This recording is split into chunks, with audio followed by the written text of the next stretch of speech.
With just 37 minutes left before we move to qualification, there is not long left for these drivers to finish their preparations.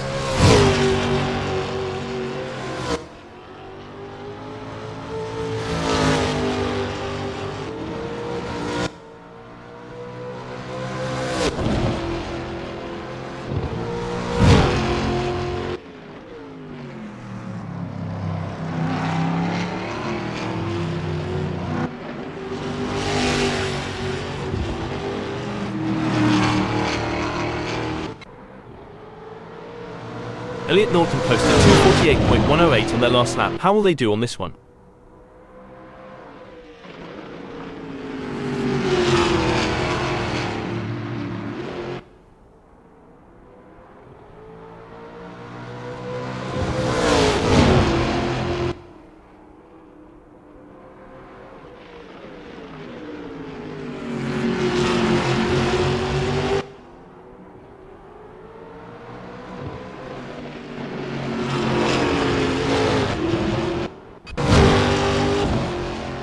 There are just over 35 minutes left in this practice session.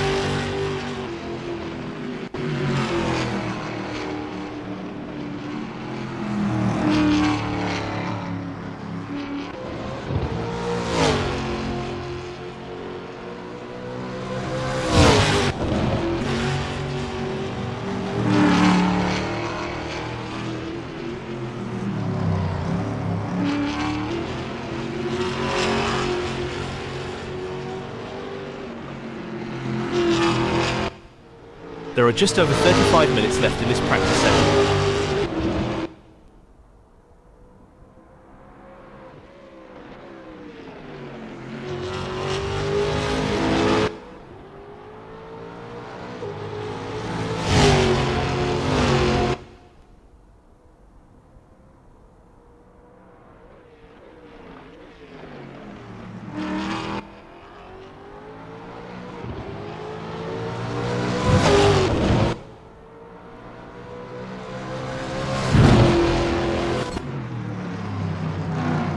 Marcus Singendonk has a best lap time of 1:58.812.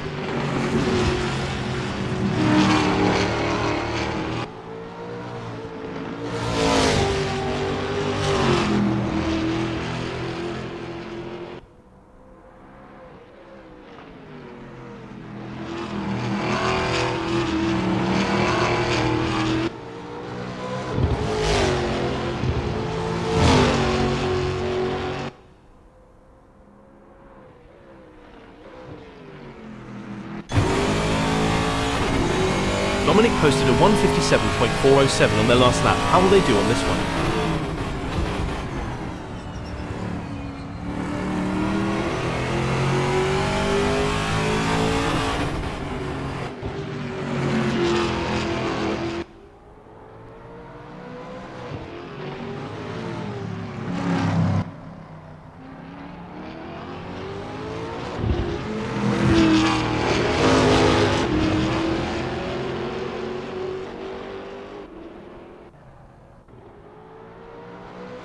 With just 33 minutes left before we move to qualification, there is not long left for these drivers to finish their preparations.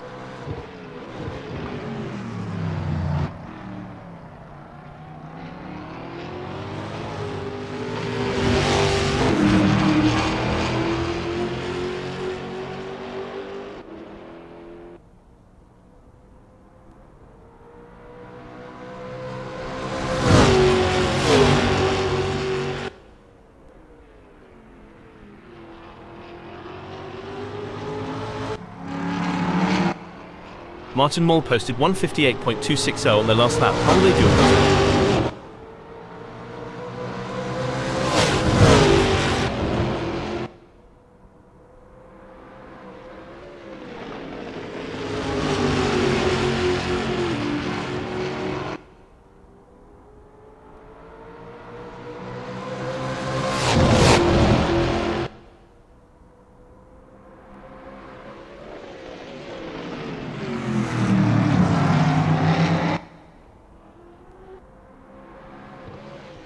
Elliott Norton has a best lap time of 1:59.623.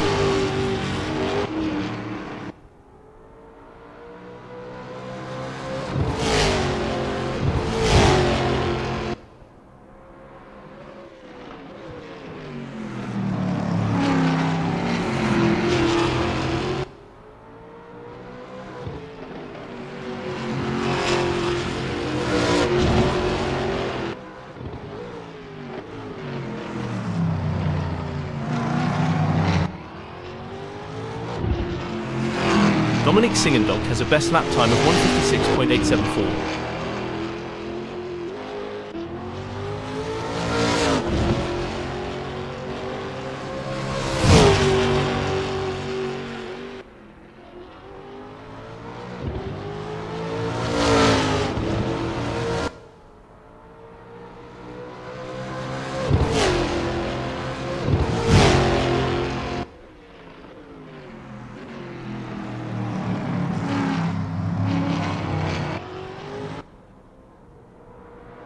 With just 31 minutes left before we move to qualification, there is not long left for these drivers to finish their preparations.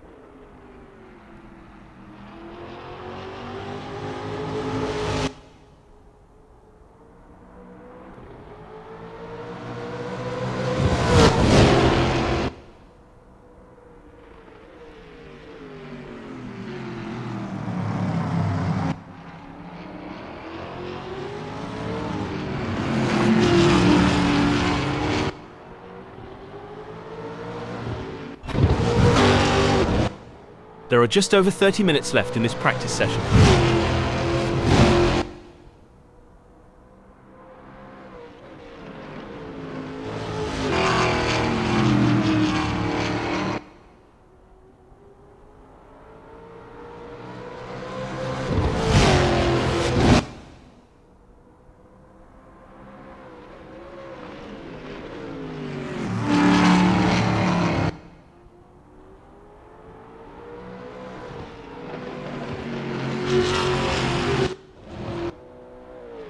Kunz posted 4:46.513 on their last lap. How will they do on this one?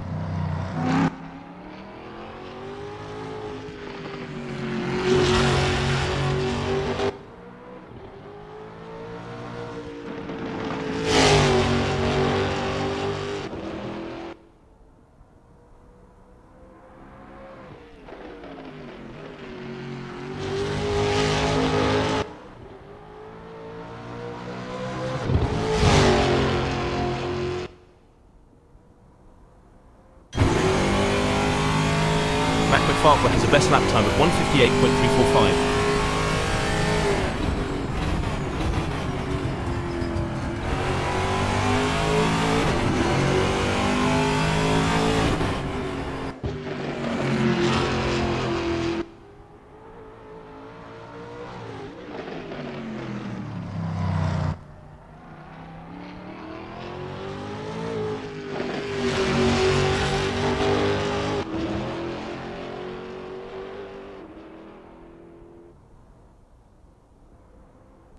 Singendonk has a best lap time of 1:56.874.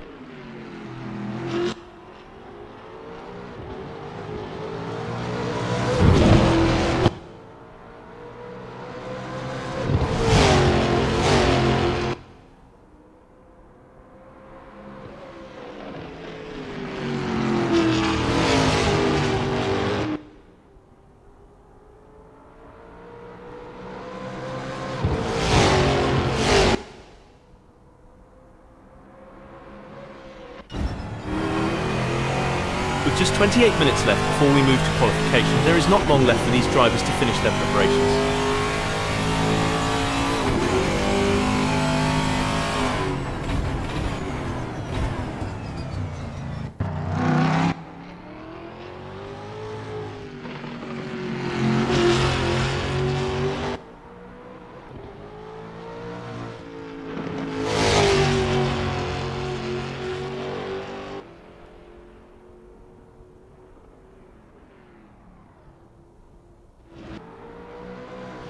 Dominic posted a 2:01.903 on their last lap. How will they do on this one?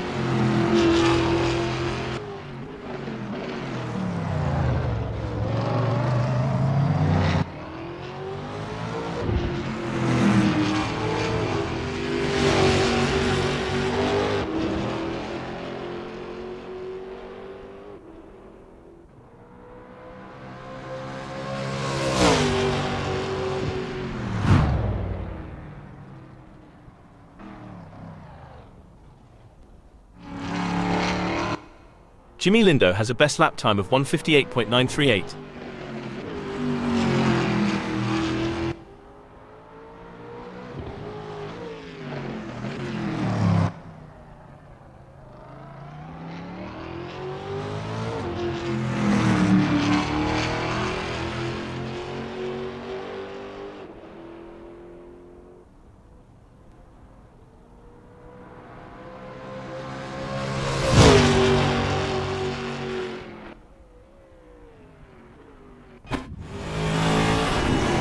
Elliott has a best lap time of 1:59.623.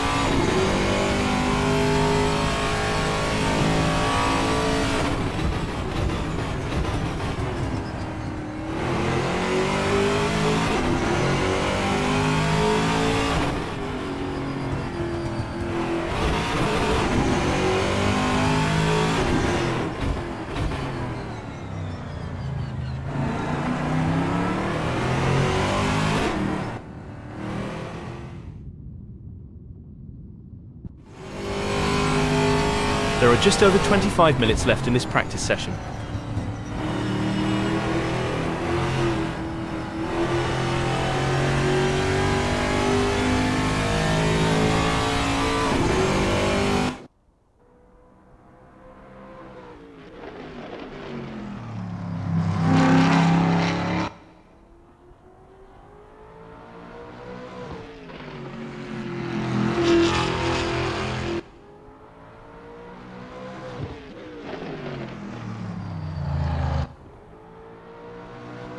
There are just over 25 minutes left in this practice session.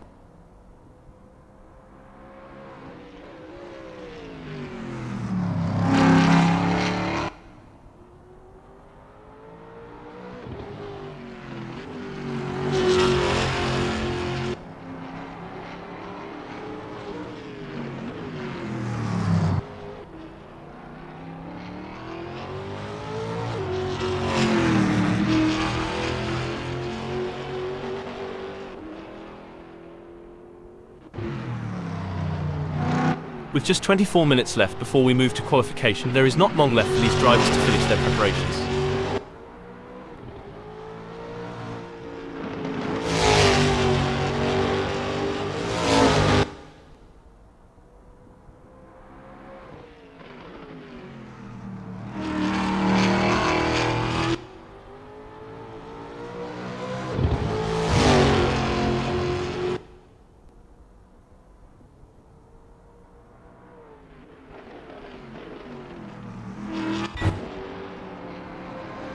Marcus posted a 2:00.277 on their last lap. How will they do on this one?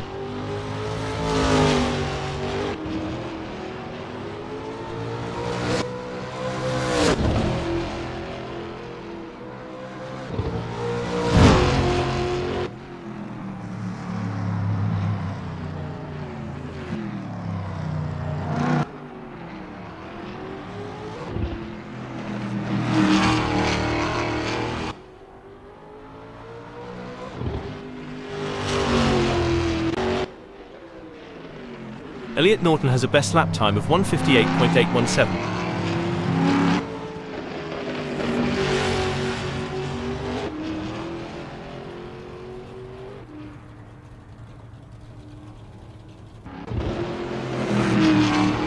Kunz has a best lap time of 1:59.594.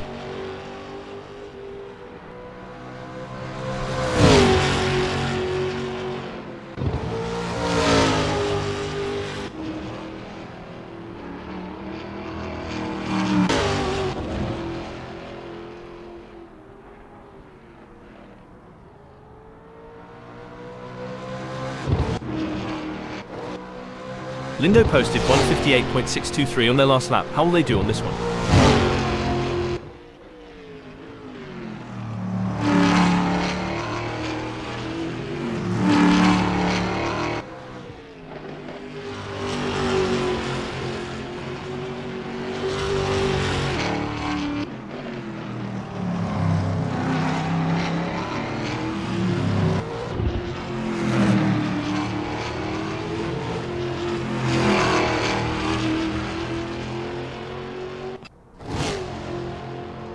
Astrop is getting to grips with the VRCR and EA2 Chevrolet Gen 6 in this practice session.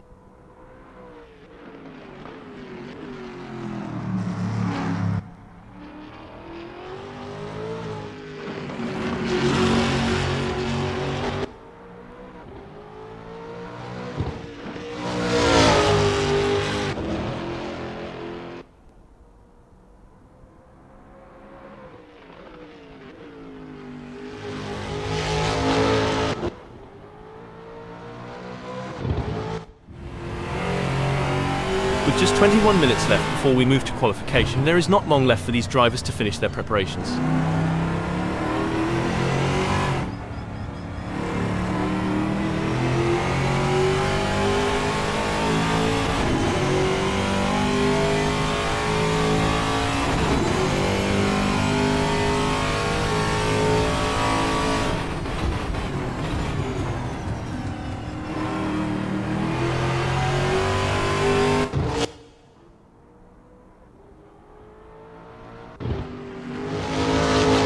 There are just over 20 minutes left in this practice session.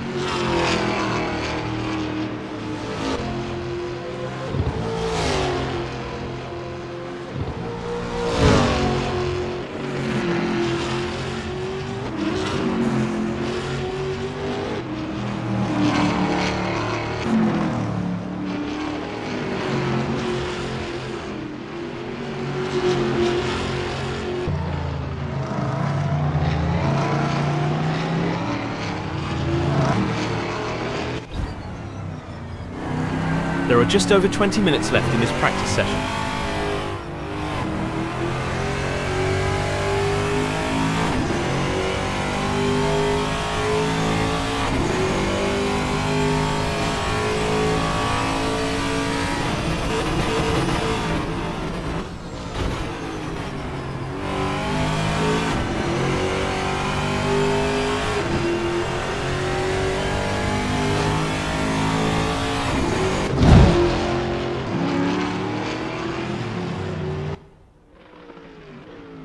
Martin posted a 5:06.568 on their last lap. How will they do on this one?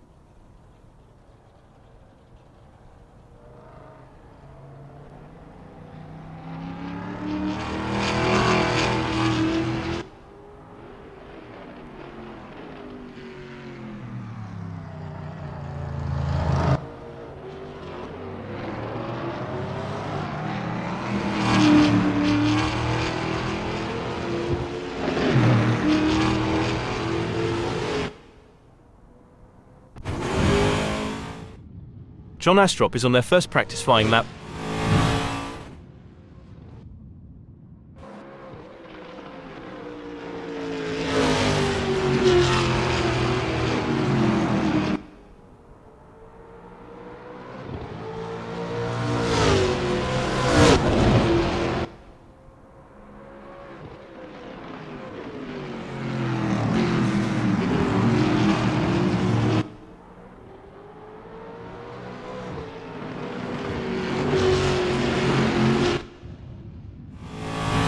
Dominic Fovard has a best lap time of 1:59.116.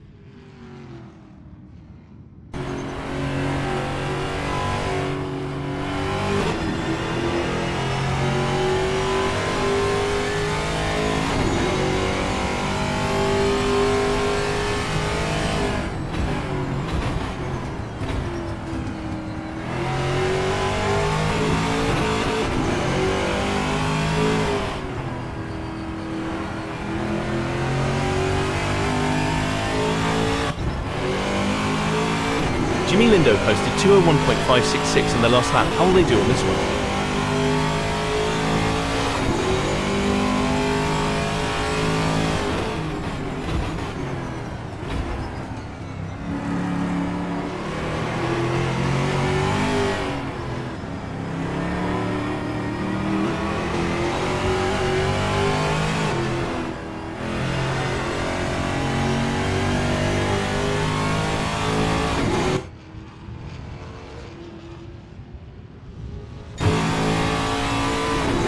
John Astrop is in Lauda.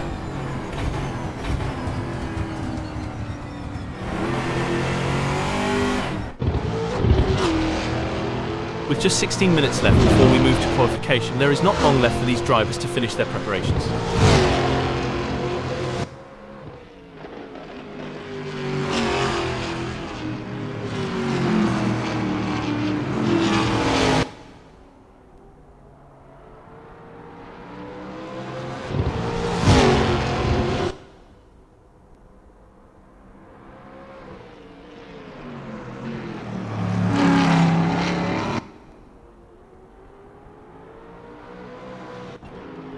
Elliot Norton has a best lap time of 1:58.817.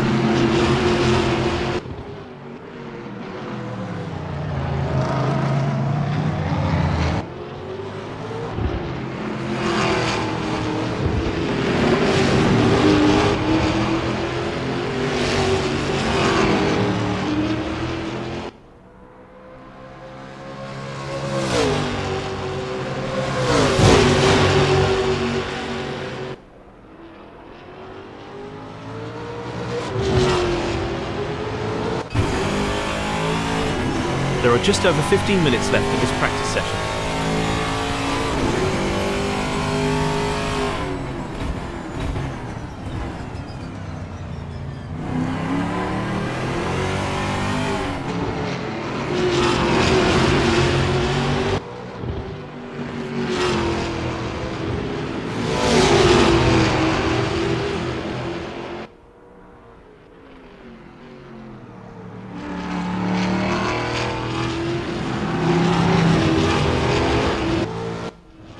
There are just over 15 minutes left in this practice session.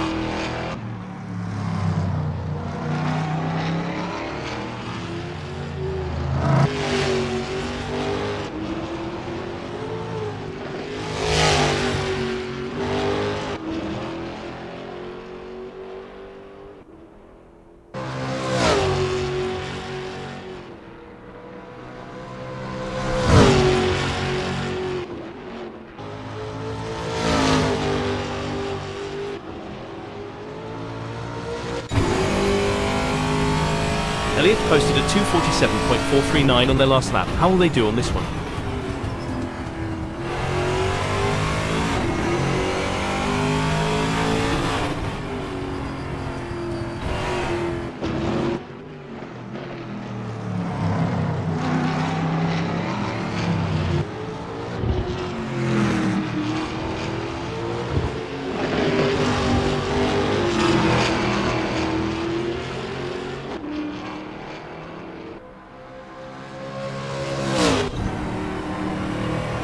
Martin Moll posted 2:04.025 on their last lap. How will they do on this one?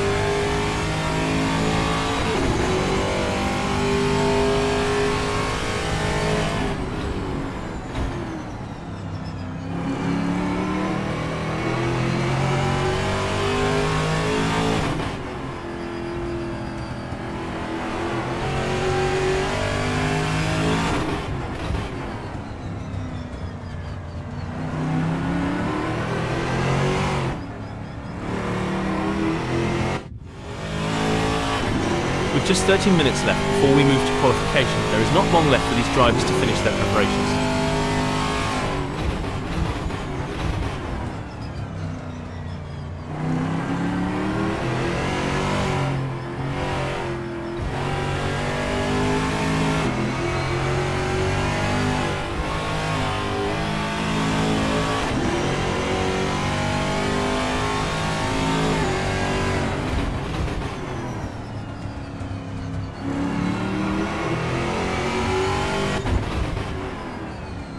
Jimmy Lindo has a best lap time of 1:58.052.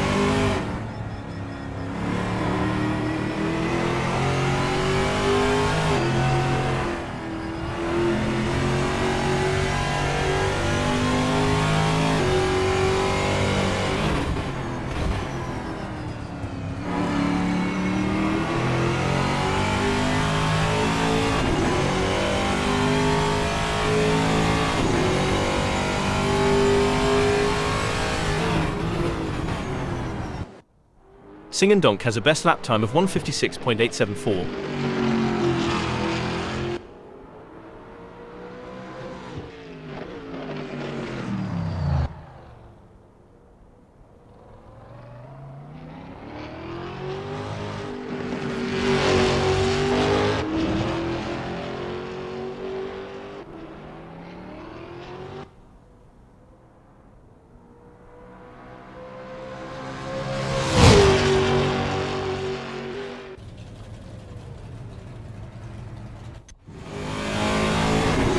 Farquhar posted 2:05.355 on their last lap. How will they do on this one?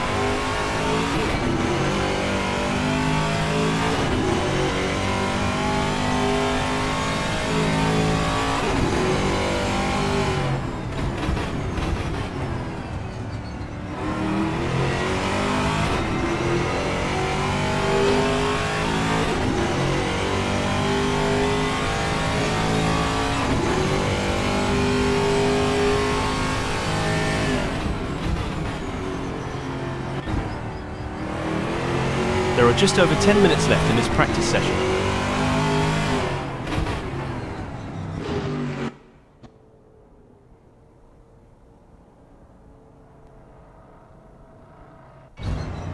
There are just over 10 minutes left in this practice session.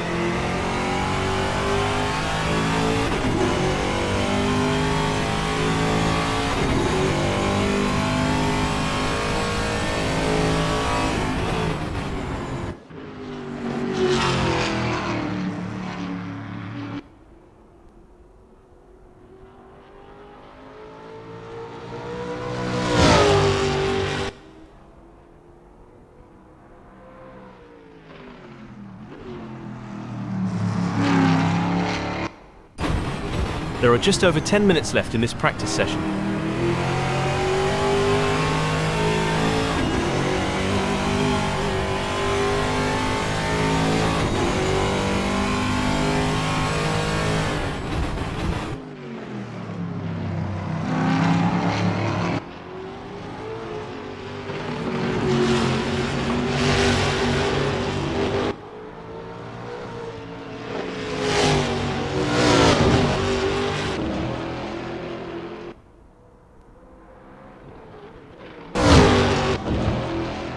Martin posted a 2:04.025 on their last lap. How will they do on this one?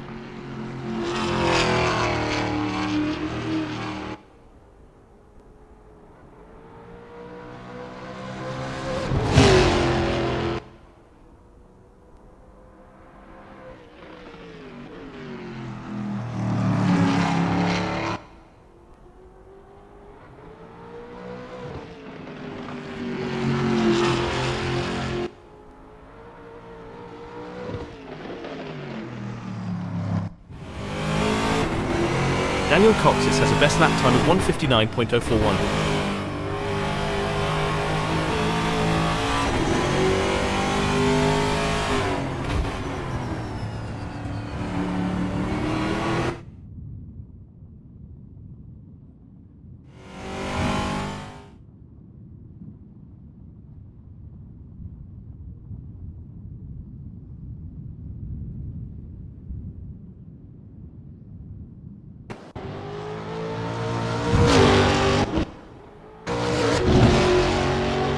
Marcus has a best lap time of 1:57.691.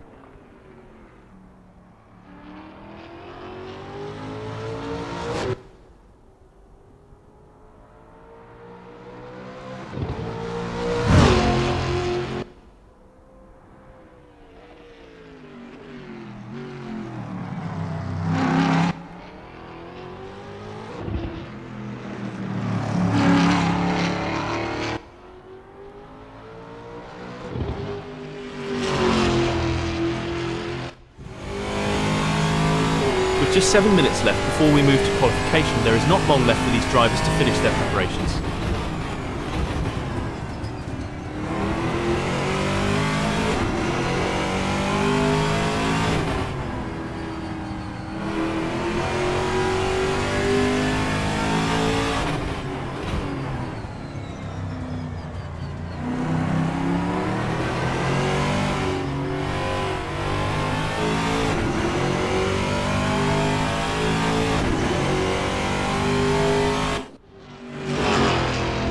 Dominic posted a 1:59.492 on their last lap. How will they do on this one?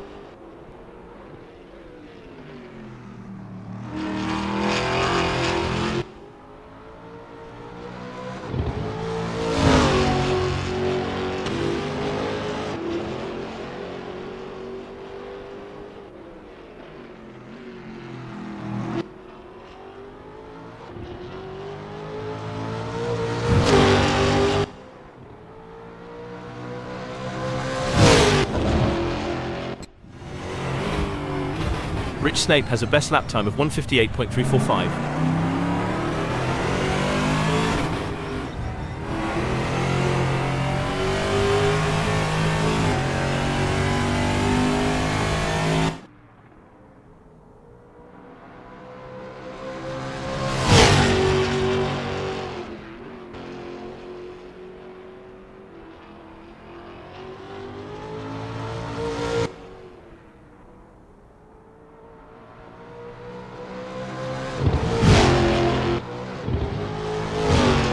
There are just over 5 minutes left in this practice session.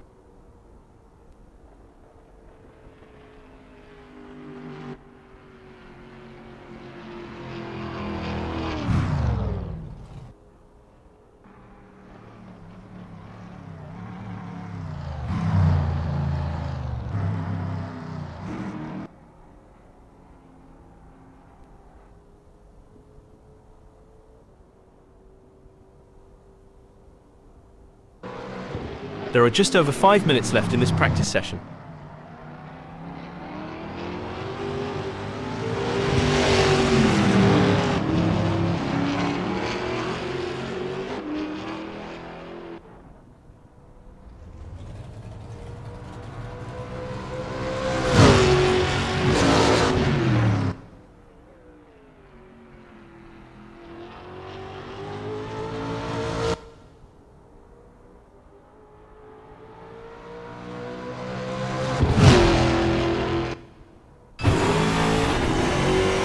Philip Kuntz has a best lap time of 1:57.628.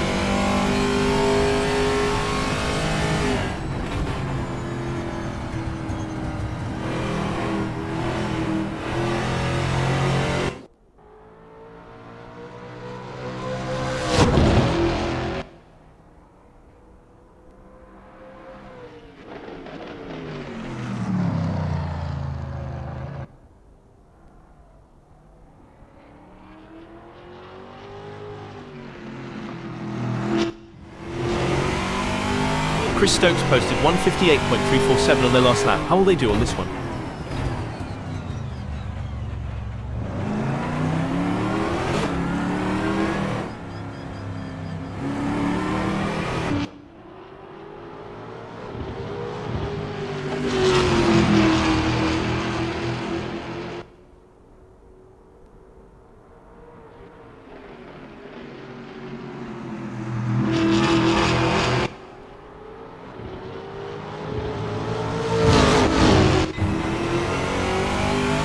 Marcus posted a 2:02.493 on their last lap. How will they do on this one?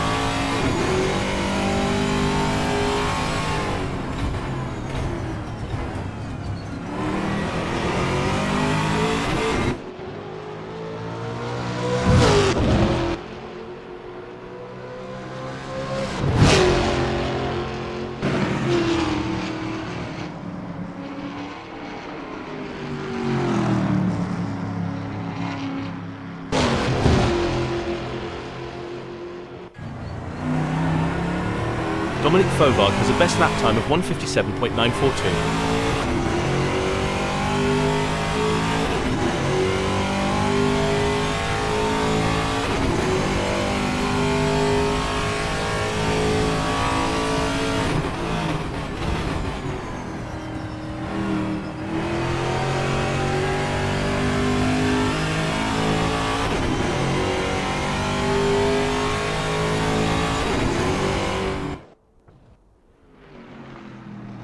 With just 2 minutes left before we move to qualification, there is not long left for these drivers to finish their preparations.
I'm Hal, the VVS commentator bot. Let's do this.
Chris Stokes is on their practice outlap.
There are just over 115 minutes left in this practice session.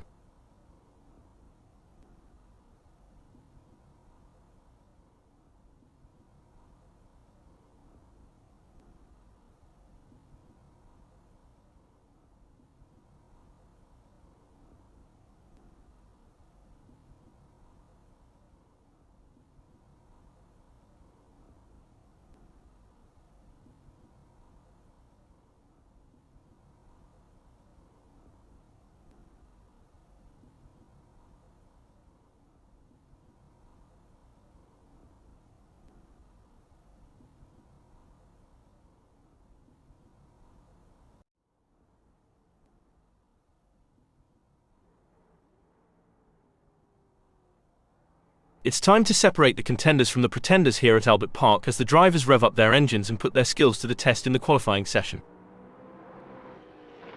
Marcus Singendonk is on their outlap. The adrenaline is pumping. Lord Farquaad is on their outlap, warming up the tyres and getting ready to put in a fast lap time.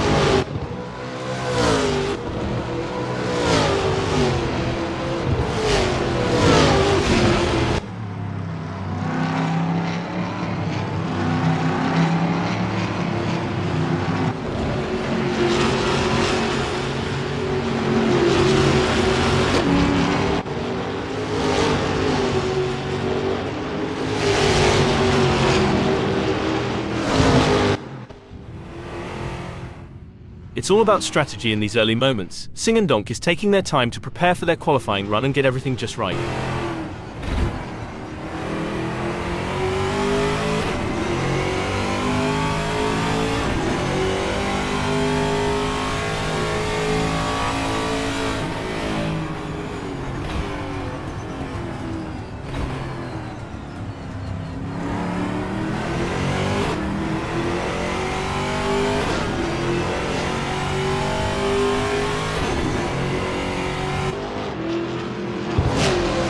Where the mental game comes into play. Not a real professor is taking their time to prepare for their qualifying run.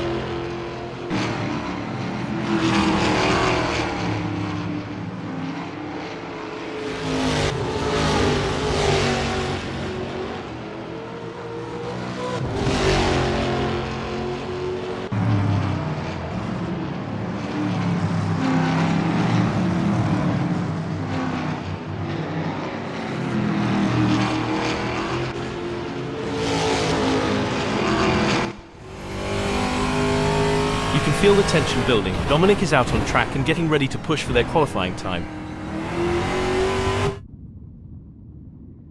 It looks like Martin Moll. That's the outlap done for Martin Moll. They'll now look to focus on their first flying lap.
Martin Moll has completed their outlap. Chris Stokes is on their outlap. As Chris completes their outlap, there will be HPOING. They have given themselves enough space on track to fully attack for their first flying lap. Aaron Short is on their first flying lap.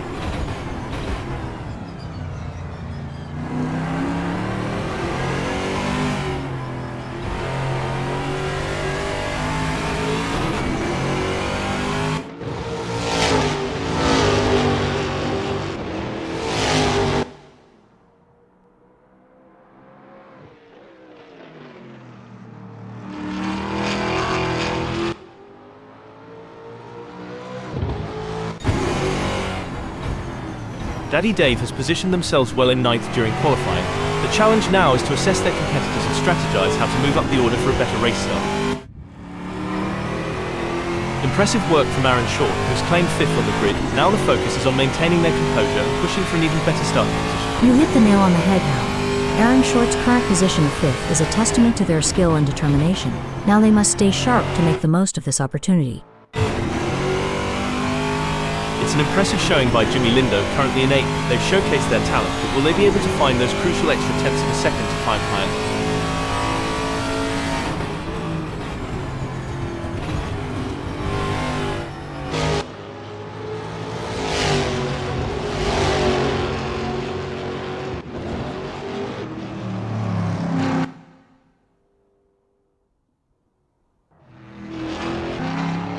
A tough qualifying session for Stokes. They're currently mired in 12th position, which is a setback for their ambitions. However, they have the resilience and determination to learn from their mistakes and fight back in the race. I completely agree, Hal. Stokes is in a difficult position, but they have the opportunity to analyze their performance so far and make the necessary adjustments.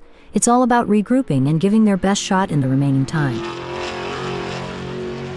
That's the outlap done for Chris Stokes. They'll now look to focus on their first flying lap.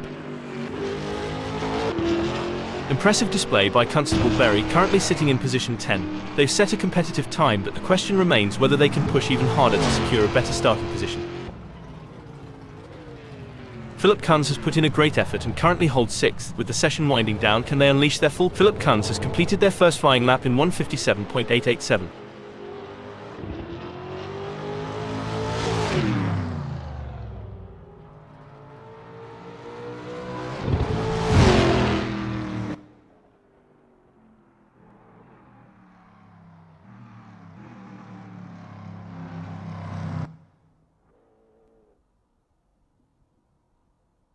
It's a dominant performance from Kunz in this qualification session. They have shown exceptional form and are leading the way. Their confidence is shining through, and they are proving why they are considered one of the best in the business. I share your thoughts, Hal. Kunz is currently untouchable with their outstanding performance. They have raised the bar and their competitors have a tough challenge ahead to catch up.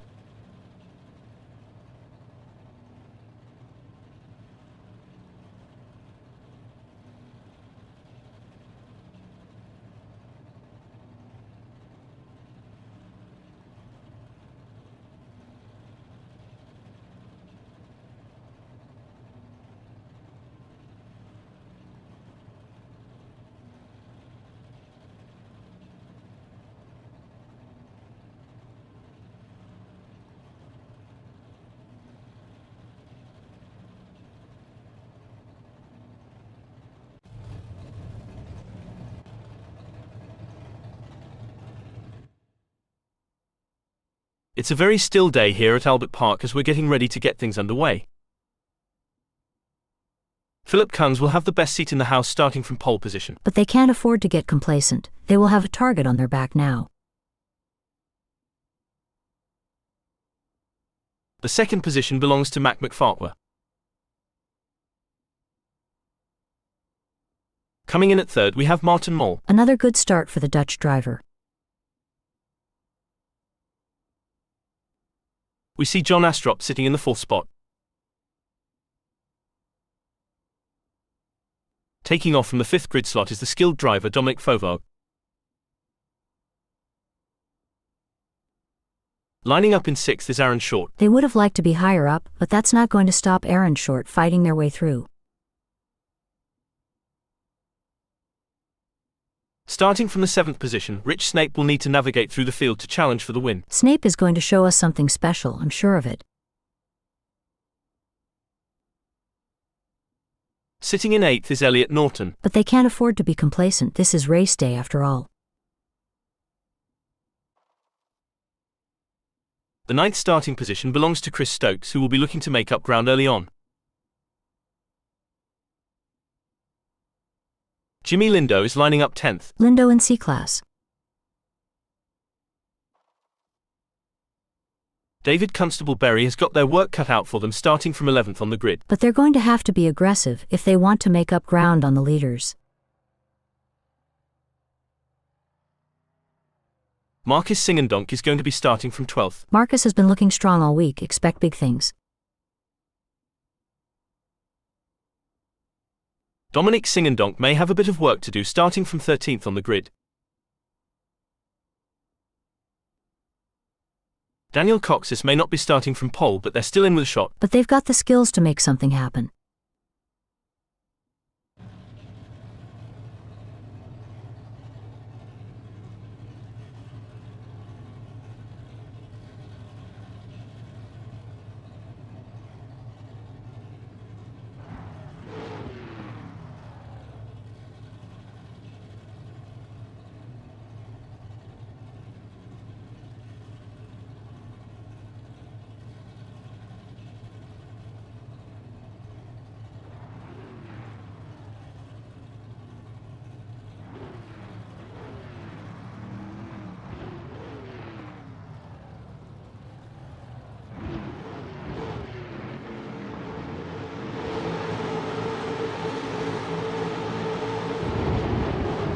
The moment we've been waiting for has arrived. The green flag is waving and the race is on. Concentration is crucial as they navigate through the pack and try to establish a strong position. The best drivers know how to find their rhythm quickly. There's some intense battling throughout the field as everyone is looking to get off to a good start.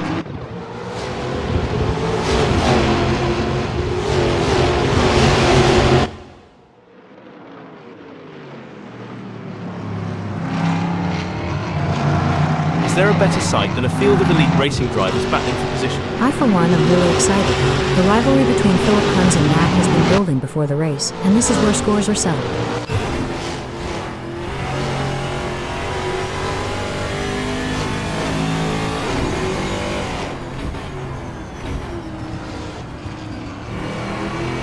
All the drivers will be trying to take advantage of the pack whilst they're still bunched up.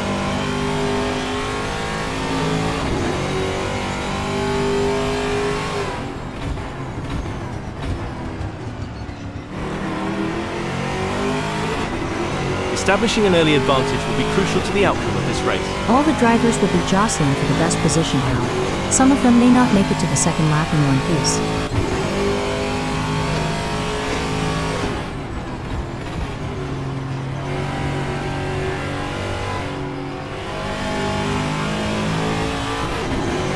I don't know what they had for breakfast, but it seems like Daniel Cox has found the secret sauce for a fantastic start. It's too early to count chickens just yet. Hell, a race isn't won in the first lap, but I've seen plenty end there.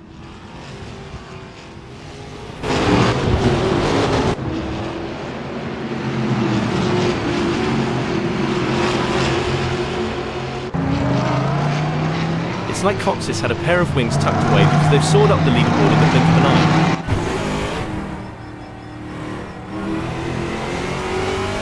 It's a solid performance from Marcus Singendonk at the moment. They're holding their position and not getting too caught up in battles around them. That's the mark of a good driver. Marcus Singendonk is staying focused on their own race and not getting distracted. As a former driver, Sky, how did you manage the physical demands of racing? It's all about preparation now. Drivers undergo rigorous fitness training to build their strength, stamina, and flexibility. A proper diet and hydration plan is also essential to ensure peak performance on race day. Looks like Singendonk is really pushing it to the limit. They're taking those curbs aggressively, but that can unsettle the car and cause handling issues. Indeed, taking too much curb can upset the car's balance, leading to oversteer or understeer. It's all about finding the right balance between speed and control. It's a fine line between pushing the car to its limits and losing control. Singendonk is really walking that tightrope.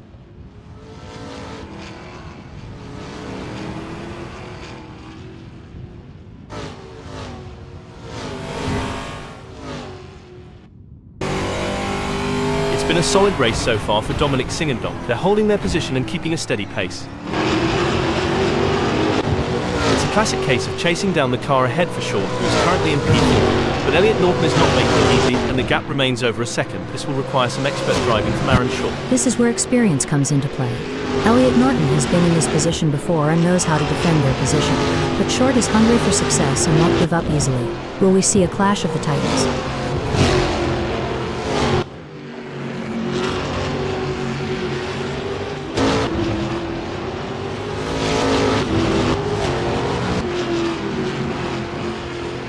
It's not looking good for Aaron. They're still behind Norton and the gap is increasing. They're going to need to dig a bit deeper to turn this around. This is where the race gets really interesting. Singendonk is closing in on Dom. One important aspect here is choosing the right braking points. Singandunk needs to be precise to avoid overshooting and losing valuable time. Tough break from Marcus Singandunk, who's just lost a position. Definitely. But Marcus Singandunk is a skilled driver, and they have what it takes to fight back and regain that position. Fantastic move from Marcus Singandunk, who's just gained the position. Absolutely. Marcus Singandunk is really putting on the clinic out there, and they're making it look easy. The tension is palpable. Who will come out on top in this epic showdown?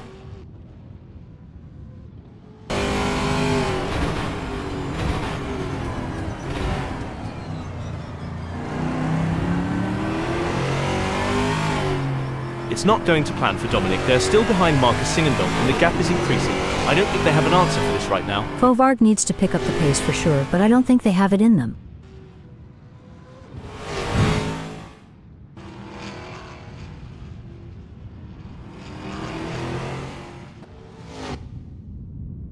It looks like Singandunk is all over Rich Snape. I think they're gonna press them through louder and try and press for a mistake. For sure, Hal, that's exactly what I would be doing here, as Rich Snape is going to be aware of them riding their bumper. If you're enjoying the racing, please remember to like and subscribe. Heartbreak for Dominic as they slip down the field. Yes, but they can't give up. There's still plenty of time left in this race, and Singandunk needs to stay focused and keep pushing.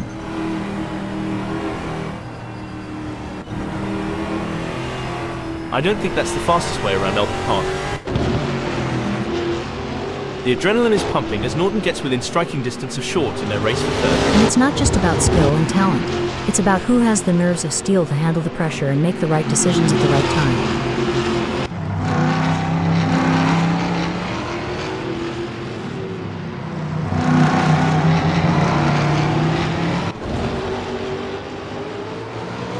The best laid plans of Bison Men Husky, but it's certainly not going to plan for Elliot Norton right now as they're struggling to keep up with Short.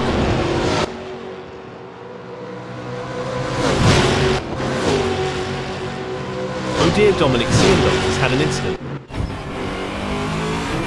Elliot Norton wants to close that gap with Aaron.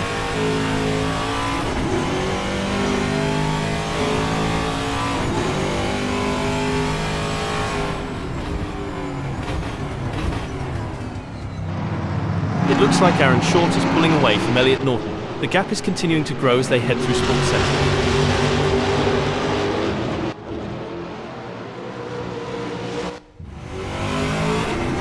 Looks like that's a mistake from Stokes. This could be costly. Did the wind contribute to that? It's blowing at 2 kph out there right now. This is what high-octane racing looks like. Dominic Singandunk is breathing down the neck of Daniel Coxis, not giving them any room to relax. Singandunk is following Coachish so closely, they could start charging them rent for occupying the same space on the track.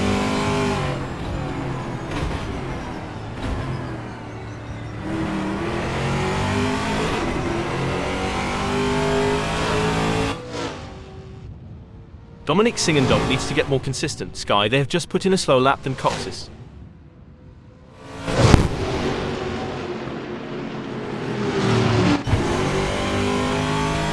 Look at that, Elliot is hot on the tail of Short. Don't forget the role of aerodynamics. Norton should use slipstreaming to their advantage and close the gap to Aaron Short.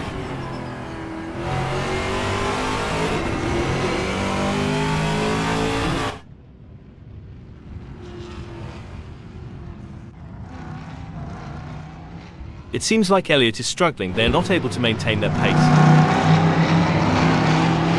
You can feel the tension in the air. The drivers are all focused, putting everything on the line for a chance at victory, pushing themselves and their machines to the limit. And let's not forget about the incredible machines themselves. Absolutely, it's amazing to think about the kind of engineering and innovation that goes into making these vehicles. But it all comes down to the drivers, who have to be able to handle the power and speed. Hold on a second, and Norton has just won the place from Aaron Short. Aaron Short is giving it their all as they chase down Elliot Norton in P3. That driver is really pushing the limits. They're riding the curbs and pushing the car to its limits.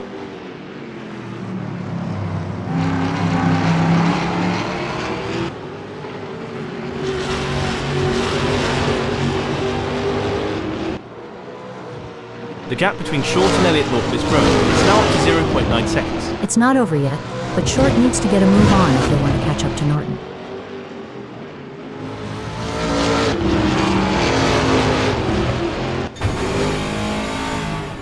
Mole is running 10th. They are trying to catch Dominic. Can Mole close the 0.3 second gap and make a pass?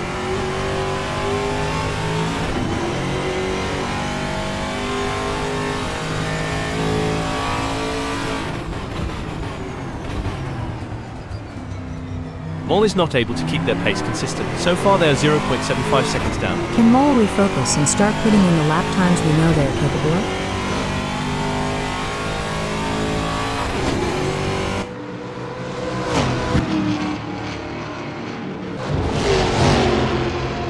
Every move counts now as Rich Snape works to reel in Aaron short and overtake for P4.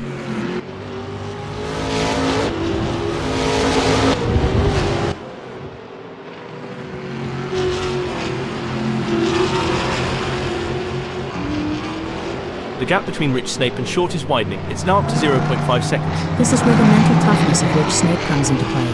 They need to stay focused and keep pushing even when things aren't going their way.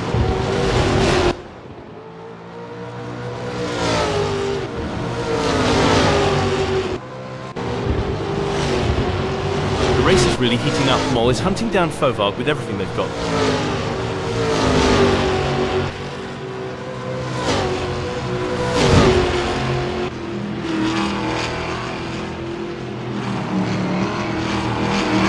It's not looking good for Mole. They're still behind Dominic Fauvargue and the gap is increasing. They are going to need to dig a bit deeper to turn this around.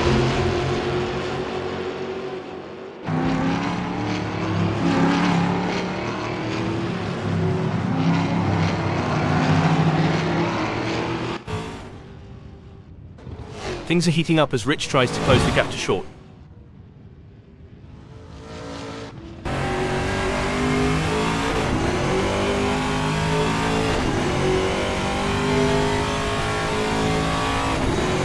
It's not going to plan for Snape. They're still behind Aaron Short and the gap is increasing. I don't think they have an answer for this right now. It's not ideal for Rich, but they can still turn this around.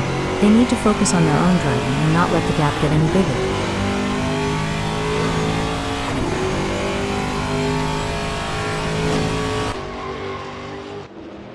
That won't be ideal for Assetto. Albert Park is always a test for these drivers, and sometimes that's the way it goes. Pushing too hard can lead to mistakes, and we're seeing that now. That car is really unsettled as they push for every last bit of speed. The gap between them is now just over 0.3 seconds. Who will come out on top?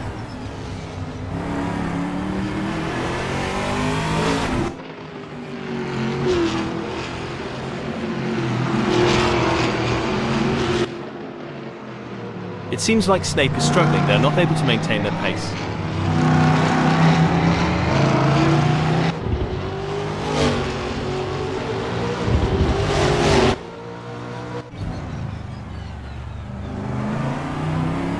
Superb driving from Mole, who with that overtake has gained a position in the race.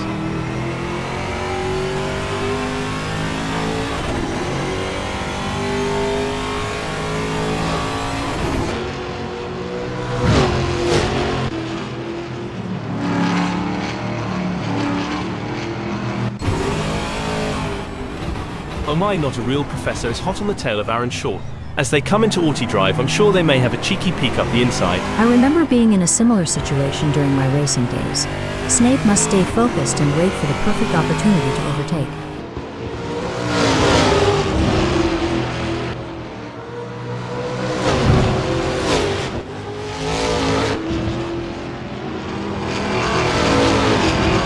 Rich is trying their best, but can't seem to find the pace to keep up with Short at the moment.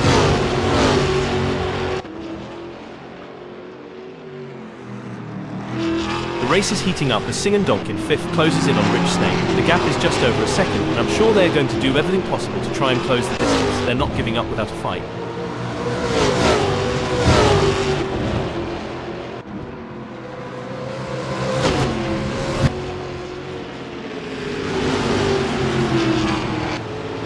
It looks like Rich is pulling away from Dominic Sing and Donk. The gap is continuing to grow as they head through Wait. This is a tough situation for Sing and Donk. They need to find a way to pick up some speed and close that gap.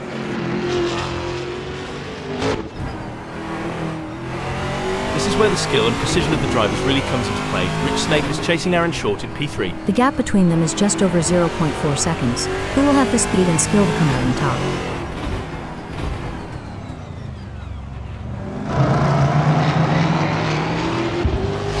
Great driving from Snape, who has just gained a place and moved up to third.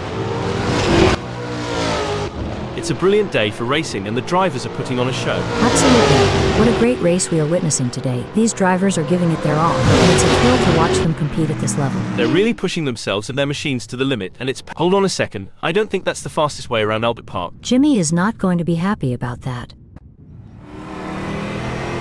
And Snape is having to make that VRCR TA2 Chevrolet Gen 6 as wide as possible to try and keep Aaron Short behind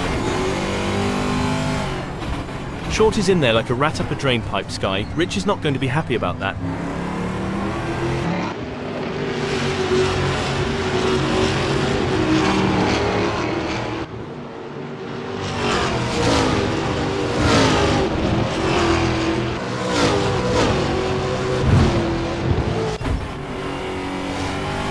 Wall is on a mission, chasing Coxes, who's desperately trying to stay ahead.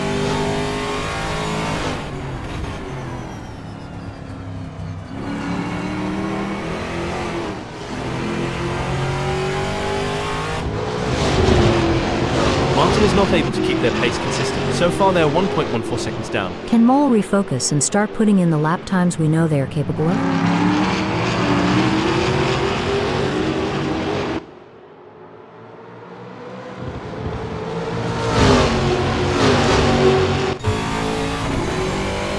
The pressure is on for Dominic as they try to catch up to the Kiwi.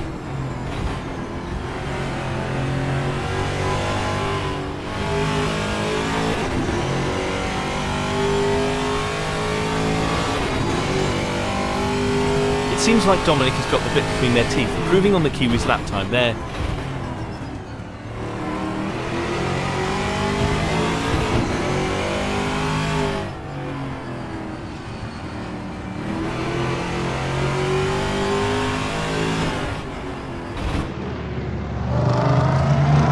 Exciting. Can Fovard pull off a late charge and gain a position?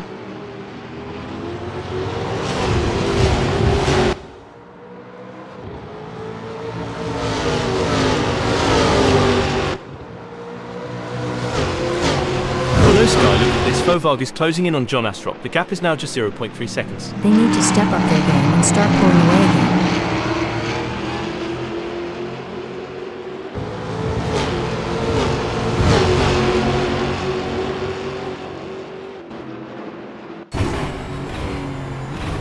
The intensity is off the charts as Dominic hounds John, both drivers pushing themselves to the absolute limit. The chase between Fovard and the Kiwi is like a high-speed game of tag, only the stakes are much higher.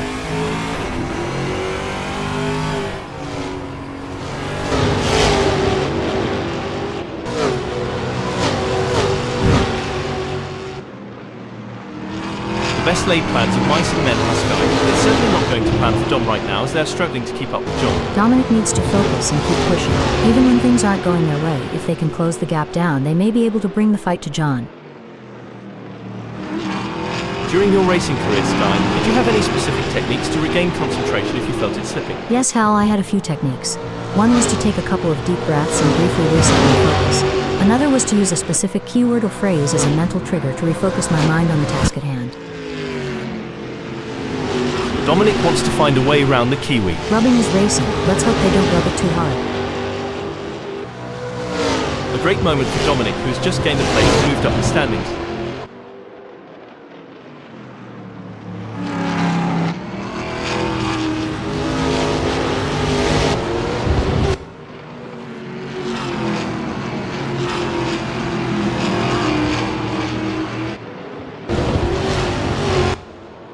The gap between Singandonk in 5th and Rich Snape remains over a second.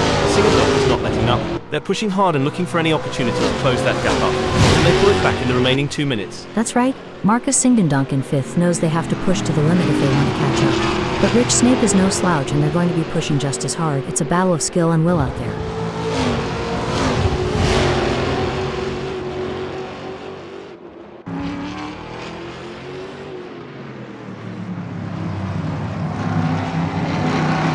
The gap between Singandonk and Not a Real Professor is growing. It's now up to 0.9 seconds. Fovard has the pedal to the metal, chasing the Kiwi. I might have said this before, but dog bone, you know the rest.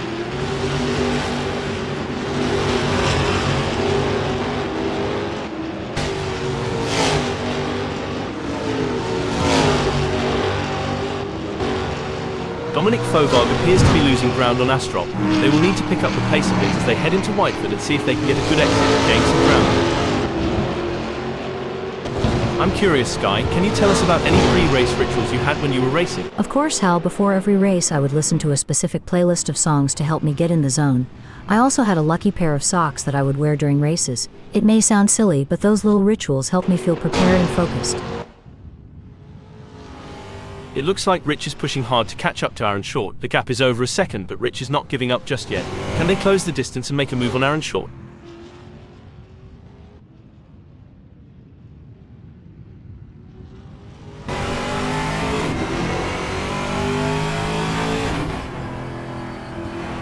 It's not looking good for Snake. They're still behind Short and the gap is increasing. They're gonna need to dig a bit deeper to turn this around.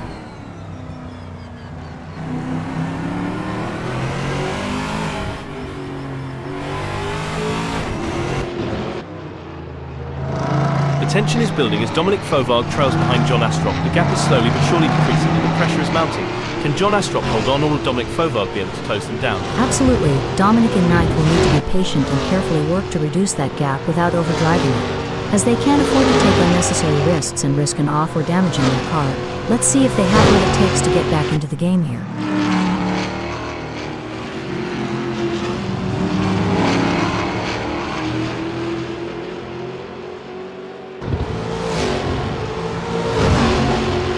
It looks like Dominic is making a move. The gap to John Astrop is now down to 0.2 seconds. Looks like we've had a few incidents out there. Someone forgot to take their driving lessons. They're making more U-turns than a confused tourist. Hilarious.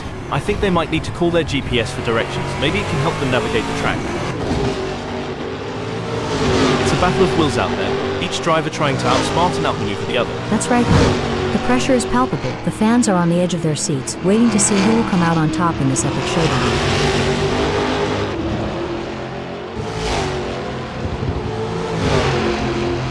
What a move. Dominic has moved up to 8th. Amazing stuff. Focus and precision, what it's all about. You know, Sky, I've always wondered, how do racing drivers... Hold on a second. A setback for Dominic, who's just been passed. Rich could be looking for a way up the inside of Aaron Short. Stop the press now. I may be wrong here, but I'm not sure that's the racing line. Well, this is getting intense. Snape is just a few car lengths behind Aaron Short.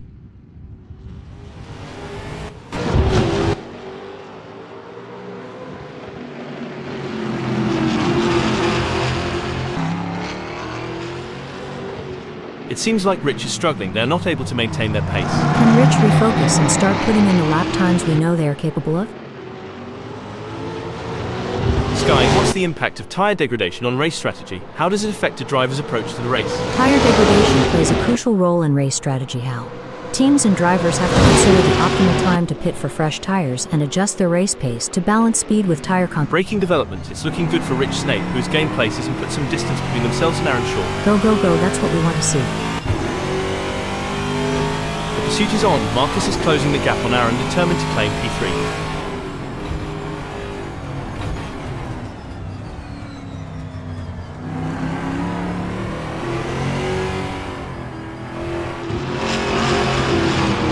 The gap between Singandonk and Short is getting smaller.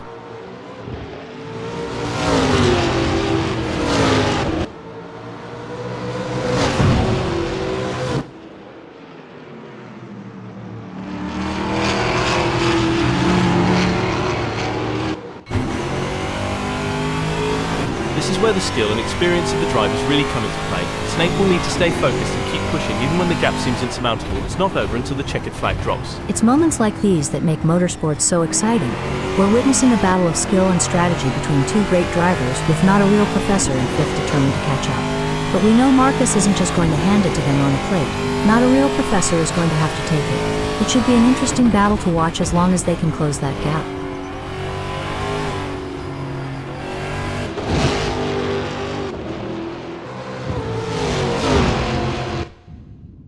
This is where the race gets really interesting. Marcus Singandonk is closing in on Aaron Short. It's like Mac has saved all their energy for this final stretch. You got this, keep your cool.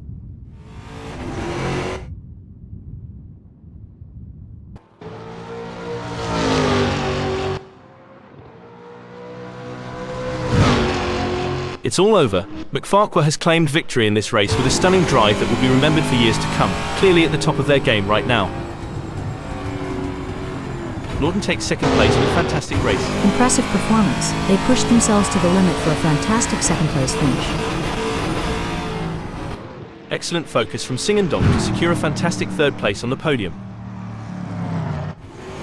Aaron Short, Rich Snape and Martin Mole brings home 4th, 5th and 6th. Daniel Coxis in 7th. Followed by John Astrop in 8th. 9th sees Jimmy Lindo.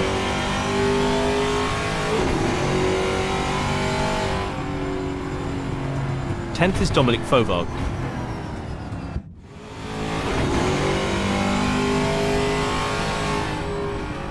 Coming in 11th, we have David Constable-Berry.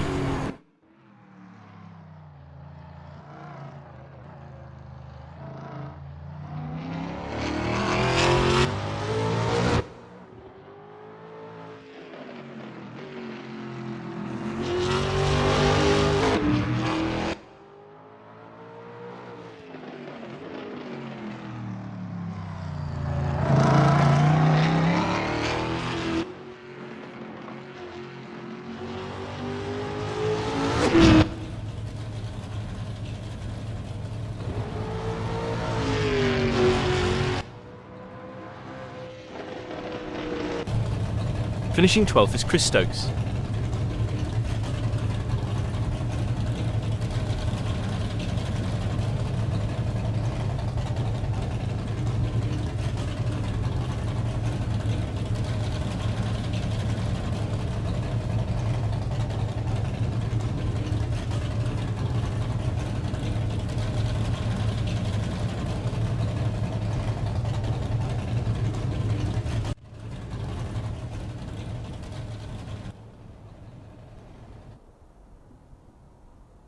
You've joined us on a breezy day here at Albert Park as we're getting ready to kick things off.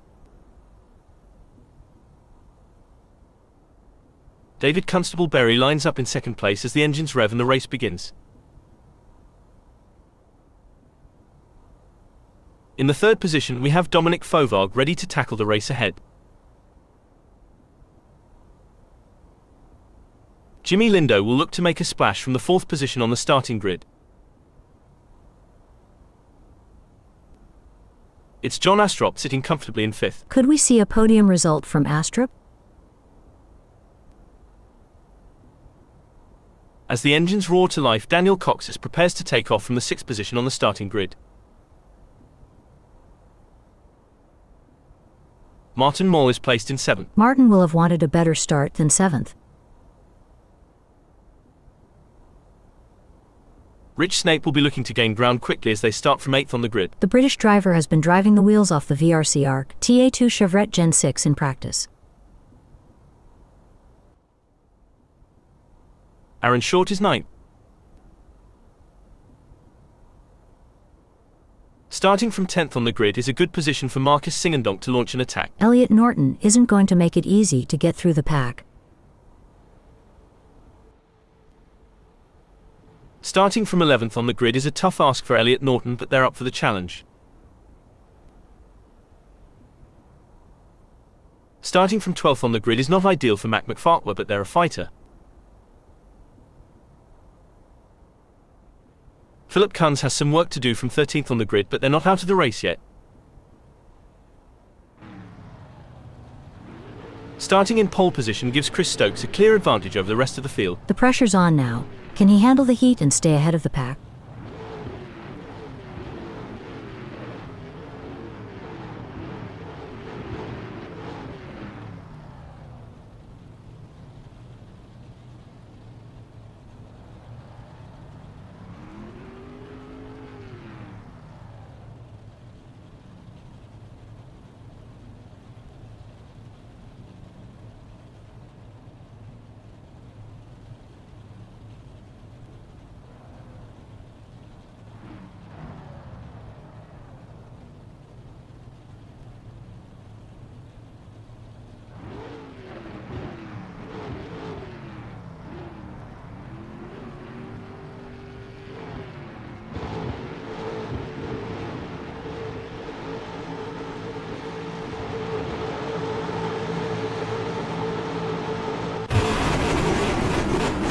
The lights are off, the gloves are on, then it's go time. These opening moments can make or break a driver's race. Strategy and skill are key to navigating this intense start. I can't wait to see how this race will play out.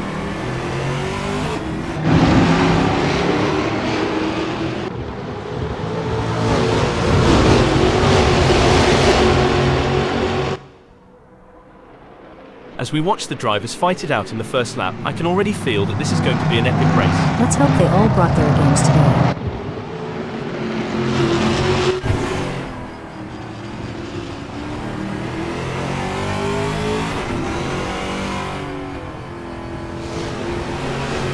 This is going to be one hell of a race. I can already feel it. It's always intense racing here at Albert Park. Hold on to your hats, folks.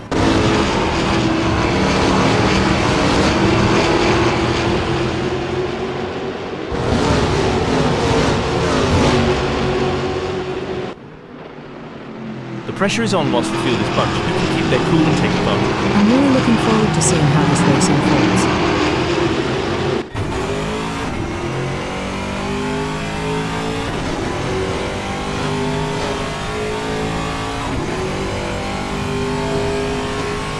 These early salvos will shape the outcome of this race.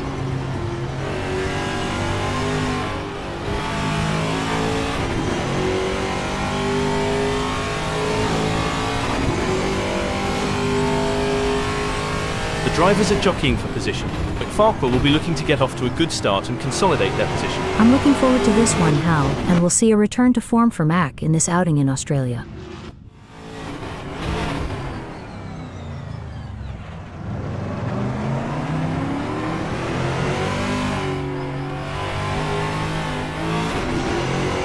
The tension is palpable here. No one will want to make a crucial mistake on the first lap. The first lap can always be a bit of a bun fight, as everyone tries to establish themselves.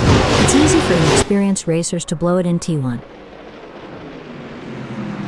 Though the pressure is on for Dominic Fauveau, trapped between John Astrop 0.2 seconds away and Constable Berry just ahead with a gap of 0.2 seconds, they must defend their position while seeking an opportunity to advance. Sky, can you share some strategies that drivers use to manage tyre degradation during a race? Certainly, Hal. Some strategies include adjusting the car's setup for better tire life, altering driving lines to reduce wear, and using tire management techniques like lift and coast to preserve grip for as long as possible. Seems like Aaron Short is getting in range of Kuntz. There is no room for error in this battle.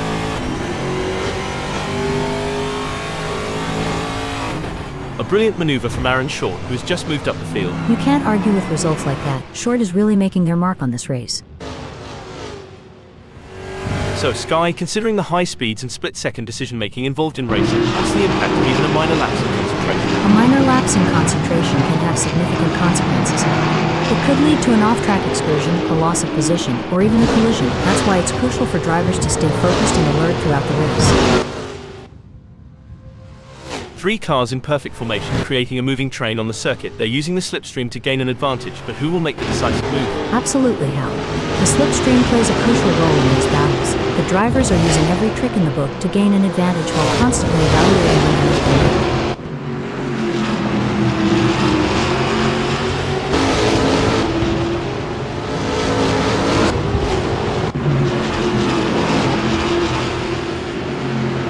Things are getting intense for Elliot Norton. They're sandwiched between Moll and Matt McFarquhar. Navigating this high-speed battleground, the gap to the car ahead is 0.1 seconds, while the car behind is only 0.1 seconds away. Absolutely, Hal. The pressure is mounting for Elliot Norton as they navigate through this challenging situation. It's crucial for them to remain focused and make calculated moves. It looks like Rich Snape is in control.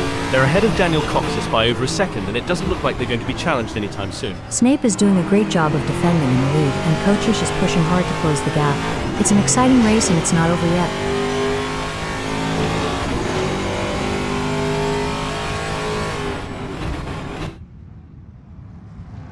It looks like Coxis is all over Mac. I think they're going to press them through Auto Drive and try and press for a mistake. For sure, Hal, that's exactly what I would be doing. As Mac is going to be aware of them riding their bumper, and they are poised to capitalize on any mistake, but who's going to make that mistake first?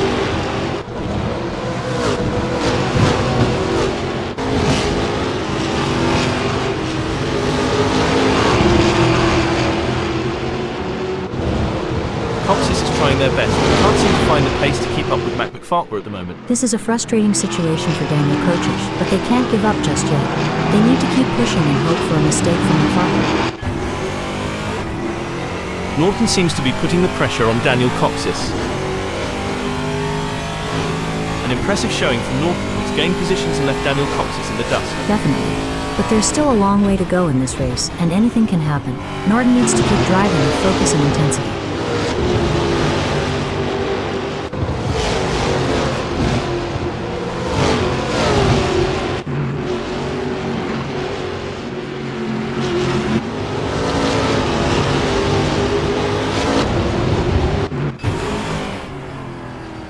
The gap between Mac and Rich is razor thin as they vie for fifth in this nail-biting contest. That's right, McFarquhar is determined to pass Rich and secure a higher position. Superb driving from Mac McFarquhar, who with that overtake has gained a position in the race. Impressive. Mac is really showing their skill and determination.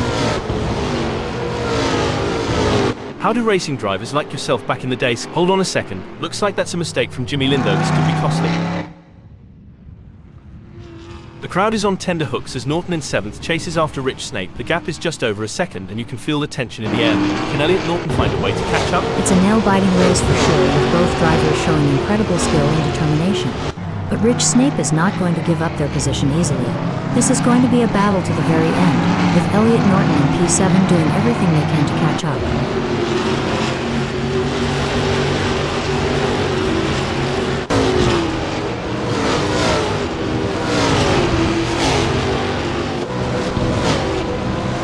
Game on now. Norton's closed the gap to Rich. It's now down to 0.2 seconds. He'll be looking for a mistake to pounce on. Look at that. Mac is hot on the tail of David. The mental game is just as important here. Mac must keep their cool while putting pressure on David.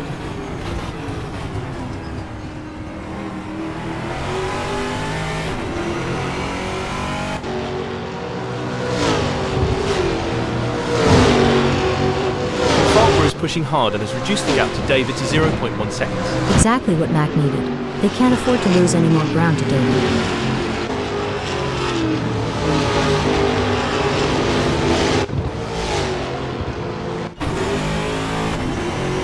This is a thrilling battle as Short edges closer to Daniel Coxis in their fight for P9.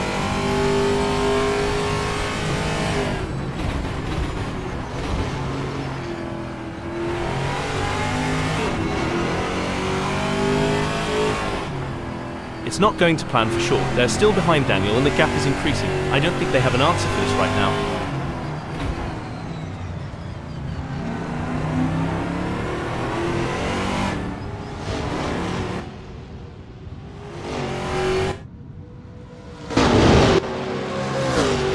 The fans are on the edge of their seats. It doesn't get any closer than this. It's going to be a close one. Elliot Norton will have to push hard to create an opportunity.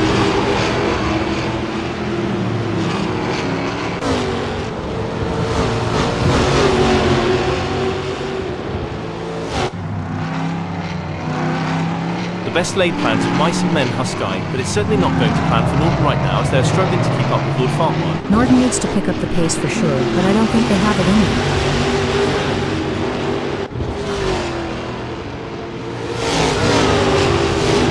Farquhar is holding 5th, but Norton is right on their tail. It's not over yet. Elliot Norton is right on McFarquhar's tail, and if they can find just a little bit of extra speed, they might be able to make a move.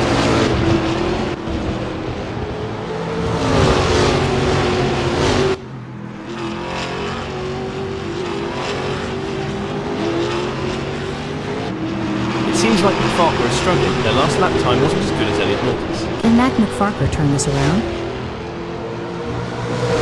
The drivers are showing their mettle today. It's a privilege to witness their skill on this challenging track. The stakes have never been higher. This is a battle of skill and nerves. That's right. Breaking news, folks. A tough moment for Mac McFarquhar, who's just lost a place, dumping them down to 6th. That's got to be frustrating. But McFarquhar is a skilled driver, and they have what it takes to battle their way back up the field.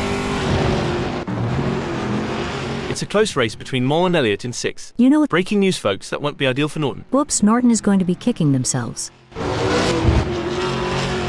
It's a game of cat and mouse out there, with Rich trying to find the perfect opportunity to make a move on Martin Moll. The gap is over a second, but every fraction counts. Can Rich Snake close in enough to mount a challenge? This is where experience comes into play. Martin Mole has been in this position before and knows how to defend their position. But Rich Snape is hungry for success and won't give up easily. Will we see a clash of the titans? Oh, breaking news, folks. I don't think that's the fastest way around Albert Park. Did the wind contribute to that? It's blowing at 14 kph out there right now.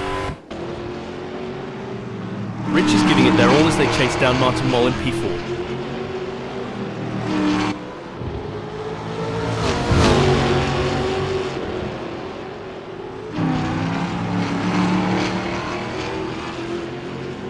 The gap between Rich and Mole is growing. It's now up to 0.4 seconds.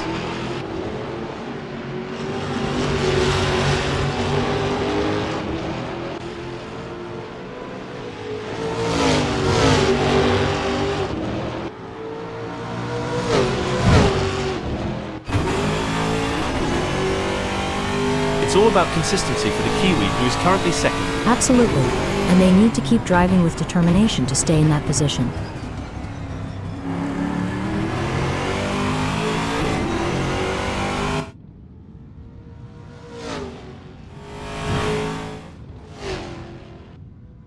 It looks like Chris Stokes is starting to catch up to John Asrock. The gap is now down to 1.1 seconds. This is where the pressure really starts to mount on the Kiwi. They need to stay focused and not make any mistakes. As we enjoy seeing these titans of the track battle it out, let's not forget about the pit crews. Those guys and girls are like a well-oiled machine themselves. Absolutely. They're the unsung heroes of the racing world, but you know what they say, behind every great driver is an even greater pit crew. Looks like Rich is really pushing it to the limit. They're taking those curbs aggressively, but that can unsettle the car and cause handling issues. Indeed, taking too much curb can upset the car's balance, leading to oversteer or understeer. It's all about finding the right balance between speed and control.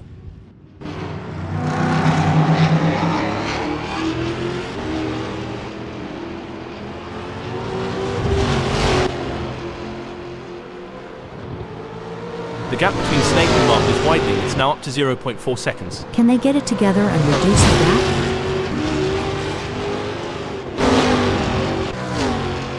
The race is really heating up. Philip is hunting down Cox's with everything they've got.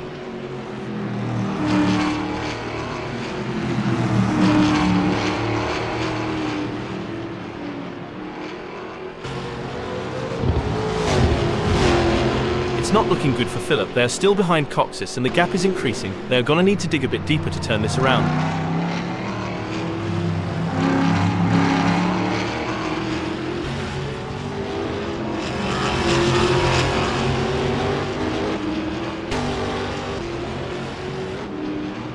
Things are heating up as Rich Snake tries to close the gap to Martin Mole.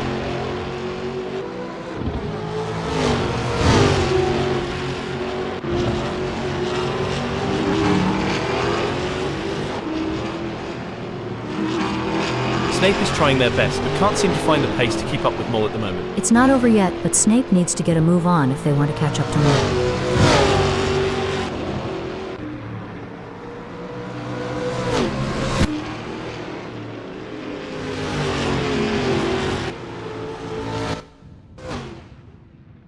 This is where legends are made. Which driver will rise to the occasion and claim victory? When I was racing, we had a saying, if you're not living on the edge, you're taking up too much space. Philip Kunz is definitely living on the edge today.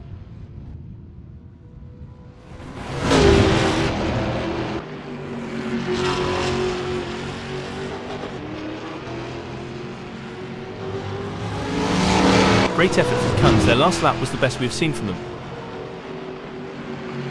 We've certainly seen some of the drivers get it wrong today. Anyone lost can just follow the trail of skid marks. I hear it's the latest form of GPS navigation. Let's hope the other drivers don't follow suit. We might... Hold on a second. Great driving from Philip Kunz, who has just gained a place and moved up to 7th. Chris Stokes has a mount to climb at the weight. Oh dear, Kunz has had an incident. The race is heating up as Snape in 5th closes in on Martin Mole. The gap is just over a second, and I'm sure they're going to do everything possible to try and close the distance. They're not giving up without a fight.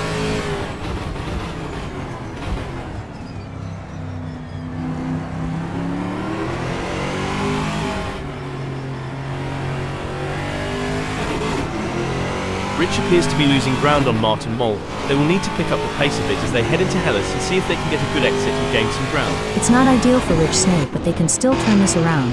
They need to focus on their own driving and not let the gap get any bigger. Anyone who says that Virtual Velocity is not the best racing club on the planet is clearly insane. The quality of driving we're seeing out there on the track is absolutely phenomenal. I couldn't agree more. It's like these drivers were born to race. They're weaving in and out of traffic, taking corners at unbelievable speeds and making it all look effortless. It's clear that they've put in the time and effort to hone their skills. Well, it doesn't look like Rich is going to be much of a threat to anyone soon, let alone Martin. Anything can happen yet, and it usually does. I've certainly seen drivers come back from worse.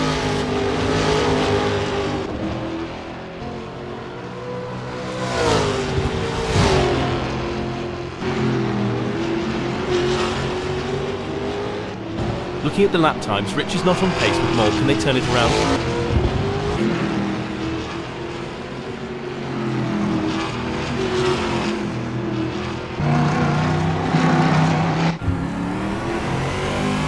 The gap between Astrop and Stokes is pretty substantial right now. It's probably going to take a mistake from John to even allow Chris to get a look in.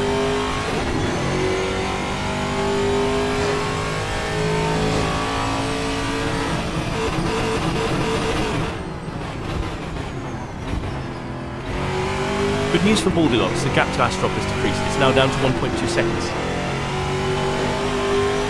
Let's talk about tyre degradation, Sky.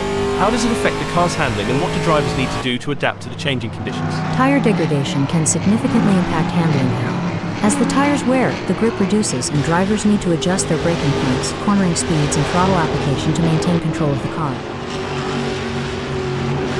It doesn't seem like things are going to plan for Snape, as they have a big gap ahead of them to close at this point in time.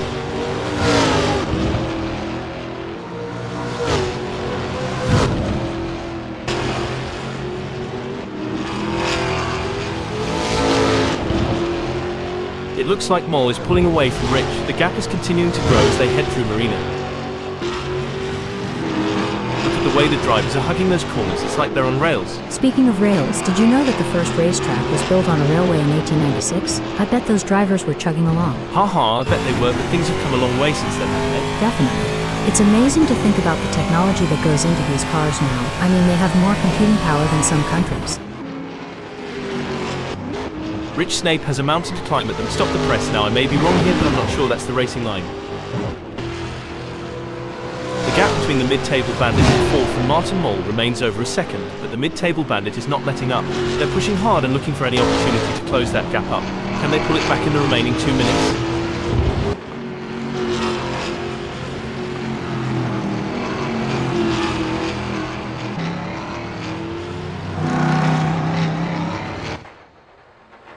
Snape needs to get more consistent, Sky. They have just put in a slower lap than Mole. It will be interesting to see if Martin Mole can keep outpacing Snape.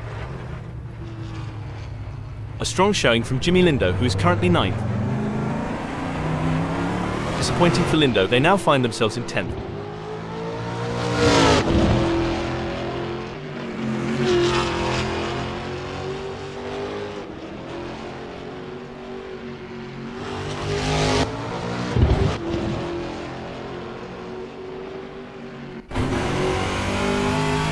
Astrop is running 6th. They're trying to catch Aaron Shaw.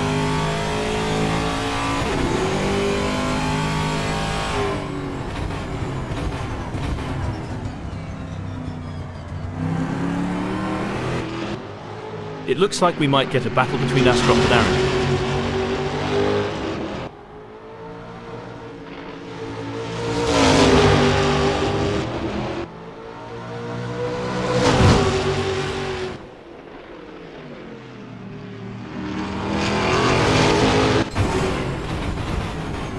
Well, it doesn't look like Snape is going to be much of a threat to anyone soon, let alone Martin Mole. Every race adds to a driver's experience, both good and bad. It just highlights that Snape is going to have to get more serious with practice if they don't want to be outclassed on the circuit.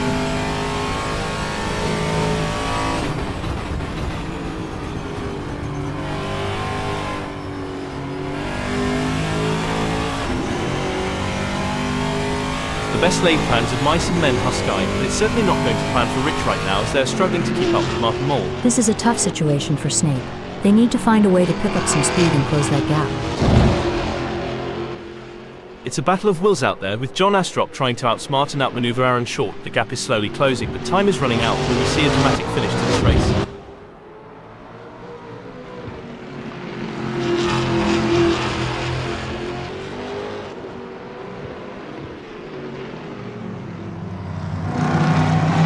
gap between John Astrop and Aaron is getting smaller. Philip is placed 9th at the moment. It's true what they say, Sky, you're never completely useless. Indeed, Hal, you can always be used as a bad example. Indeed. They've been trying so hard to hold their position, but the other drivers are just too strong. Meanwhile, Jimmy Lindo is showing some great pace.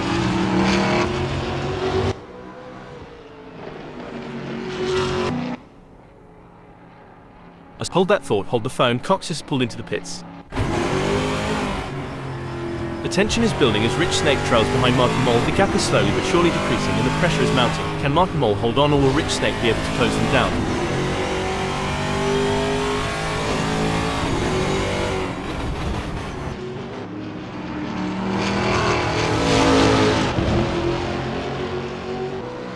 It looks like Rich Snake is making a move. The gap to Martin Mole is now down to 0.9 seconds. This is what racing is all about. It's anyone's game at this point. Who will come out on top?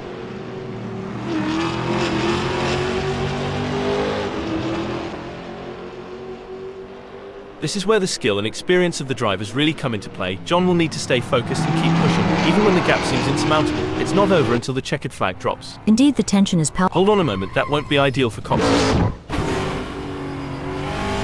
It's a classic case of chasing down the car ahead for Snake, who is currently in P4. But Martin Mole is not making it easy, and the gap remains over a second. This will require some expert driving from Rich Snake.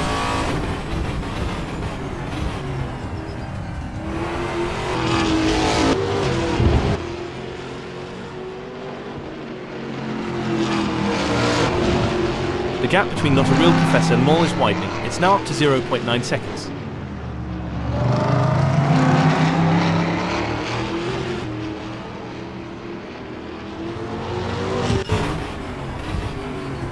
The battle for 5 is heating up as Astrop tries to catch short in P5.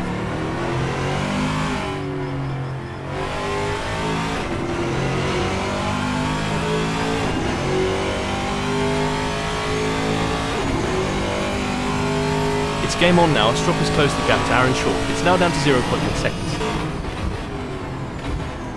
Well, braking alert, a great pass for Astrop as they pick off other drivers and move up the field. Meanwhile, Aaron Short has lost ground. It's a game of cat and mouse out there, with Daniel Coxes trying to find the perfect opportunity to make a move on Philip Kunz. The gap is over a second, but every fraction counts. Can Daniel Coxes close in enough to mount a challenge?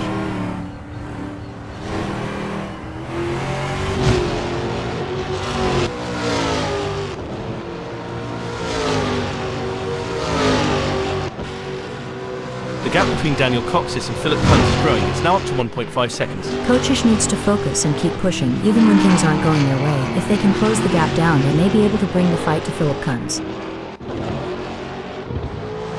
The race is heating up as Astrop in 6th closes in on Aaron Short. The gap is just over a second, and I'm sure they are going to do everything possible to try and close the distance. They're not giving up without a fight. Absolutely, John in 6th will need to be patient and carefully work to reduce that gap without overdriving it, as they can't afford to take unnecessary risks and risk an off or damaging their car. Let's see if they have what it takes to get back into the game here.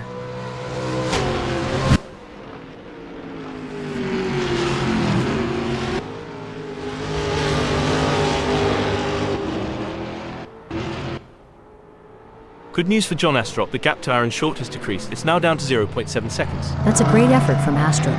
They need to keep up the pressure and see if they can make a move. It looks like Dominic has found another gear in the last sector of the race. It takes a special kind of driver to perform under pressure like this. Dominic Fovarg has certainly risen to the occasion. What a win! This is a historic moment for Dominic, who put on a masterclass in driving today. What a display of skill and precision. That was a true masterclass in driving from Fovarg. You could see them making split-second decisions with total confidence, and it really paid off. What a performance. A nail-biting finish, but Baldirox claims second place. Strong work securing second place. Well done. What a race from Martin. They kept their cool and secured a well-earned third place on the podium. Impressive driving to secure that spot. Rich Snake, Aaron Short and John Astrop take 4th, 5th and 6th. Marcus Singendonk claims 7th.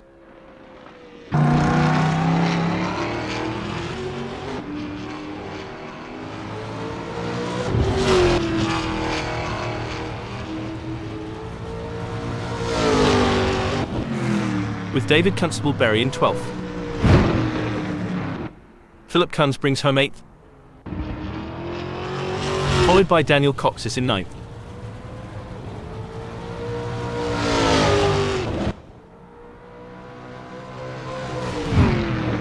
Jimmy Lindo and in 10th.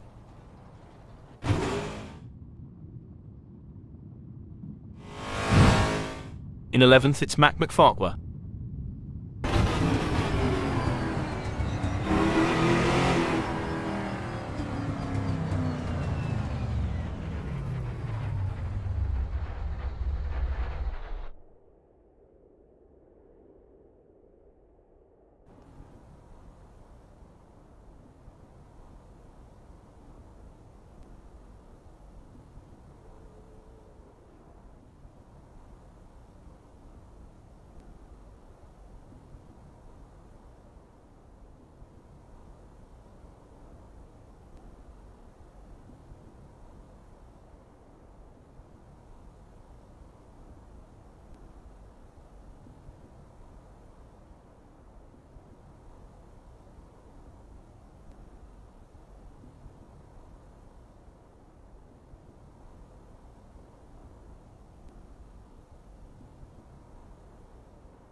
I'm Hal, the VVS commentator bot. Let's do this.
Philip Kunz is on their practice out lap.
It's a lovely day for racing here at Albert Park as we watch these drivers warm up and get ready for the race.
Philip Kunz is on their practice outlap.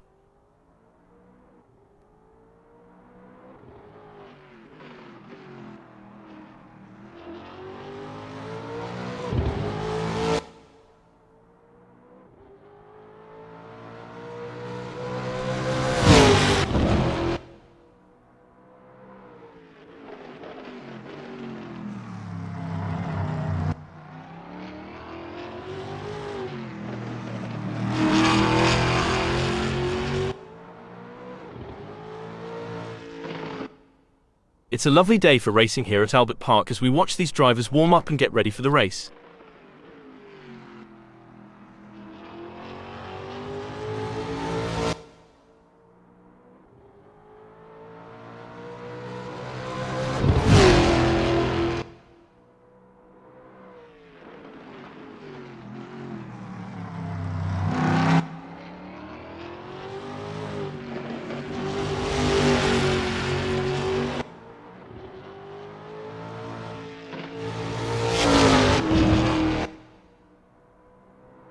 Philip Kunz is on their practice outlap.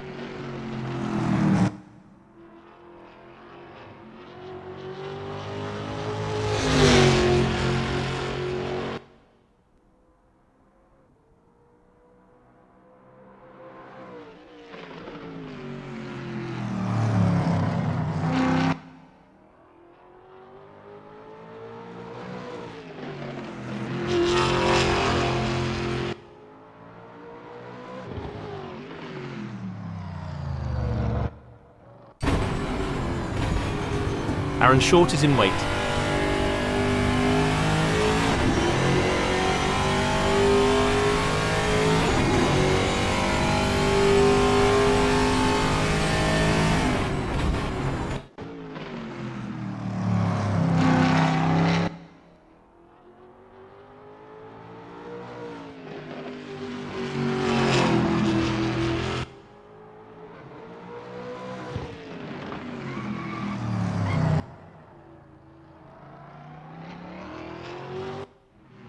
It's a lovely day for racing here at Albert Park as we watch these drivers warm up and get ready for the race.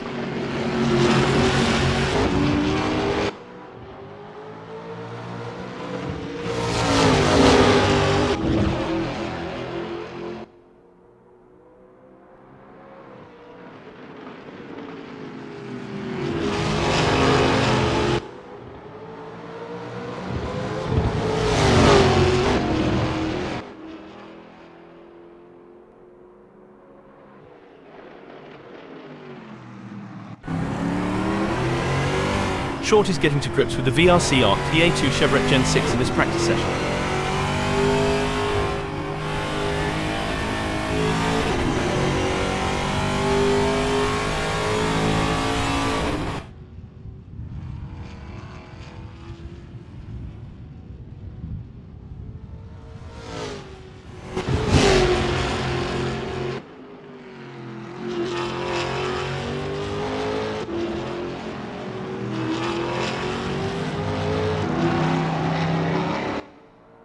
Jimmy Lindo's on their practice outlap.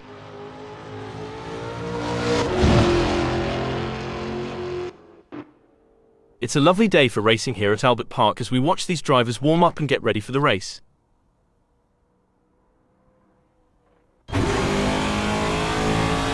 Marcus Singenbilk is on their practice outlap.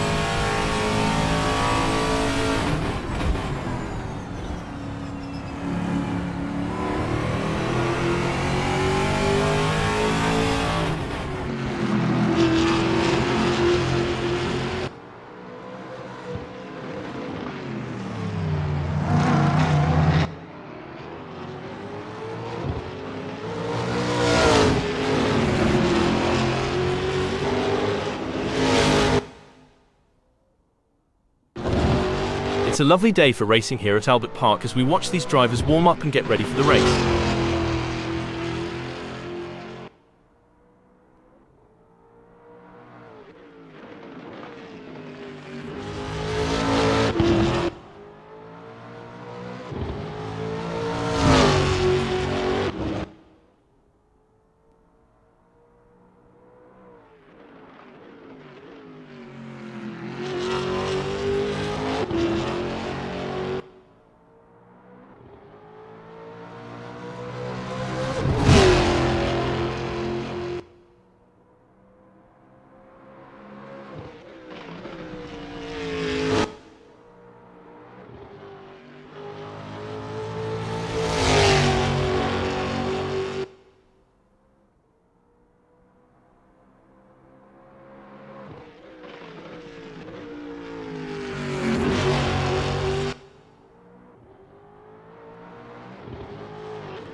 Elliot Norton is on their practice outlap.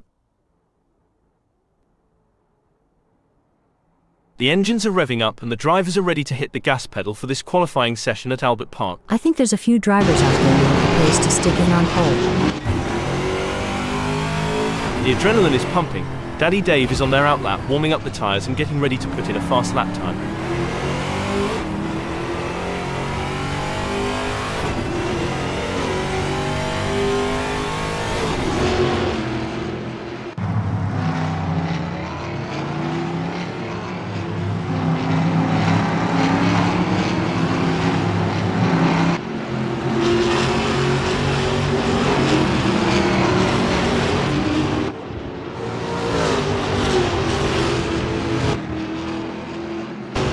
Elliot Norton is on their outlap.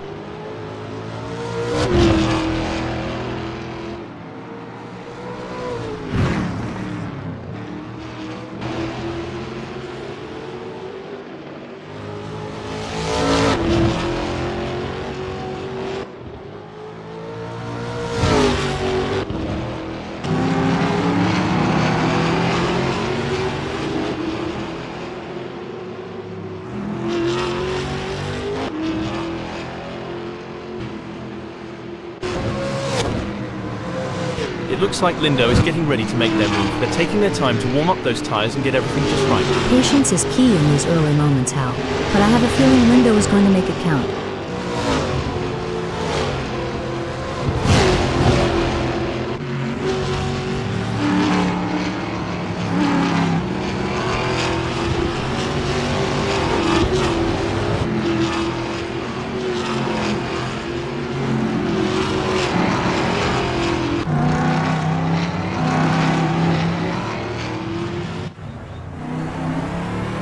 This is where the mental game comes into play. Chris is taking their time to prepare for their qualifying run. It's a delicate balance between taking it easy and pushing hard. Let's see how Balderox handles it.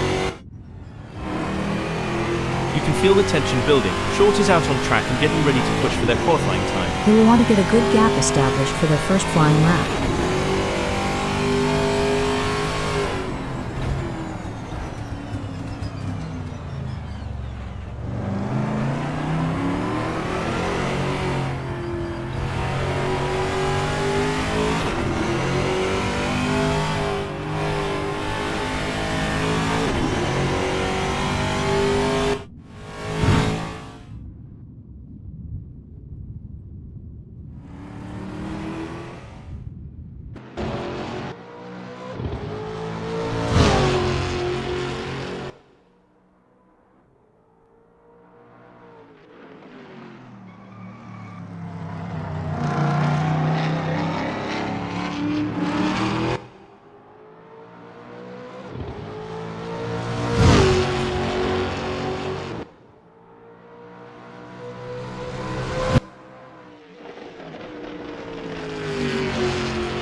That's the outlap done for Aaron. They'll now look to focus on their first flying lap.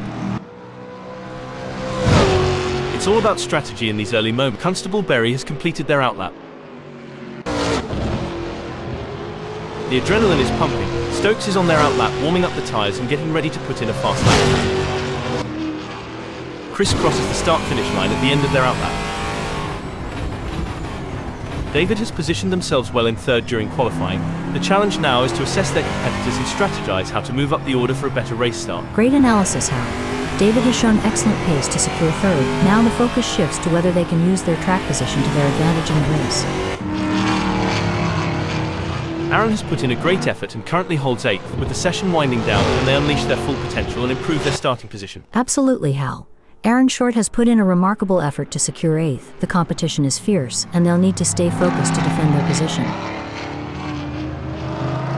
A solid performance from David Constable-Berry as they currently hold position 3. However, with the session coming to a close, they'll need to find that extra bit of speed if they want to move up the grid.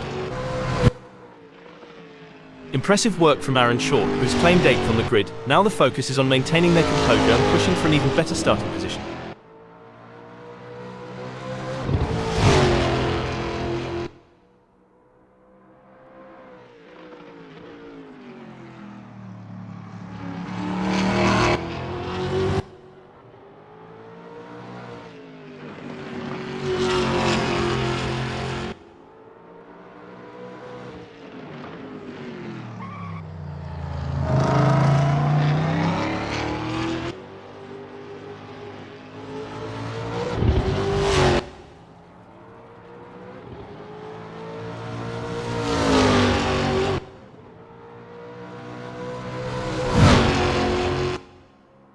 Aaron has just completed a lap in 1:59.450. Let's see if they can improve on that time further.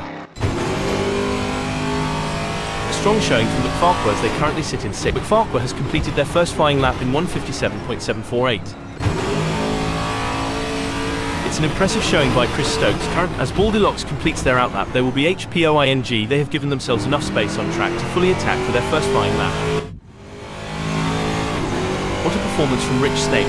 They currently occupy 9th on the grid. Can they maintain this strong position and secure a favourable start? Snape has just completed that lap in 1:57.705. Their best lap so far is 1:57.705, putting them in P8. Will they be able to hold on to that spot? Incredible drive by Daddy Dave so far, earning them 6th on the grid. However, the competition is fierce. Will they be able to find that extra edge to move up? I couldn't agree more, Hal. Daddy Dave has done a fantastic job to claim 6th. The challenge now is to convert this opportunity into a strong race result. Currently in 6th, Constable-Berry has displayed promising speed during the qualifying session. The real test lies in whether they can convert this performance into a higher grid position.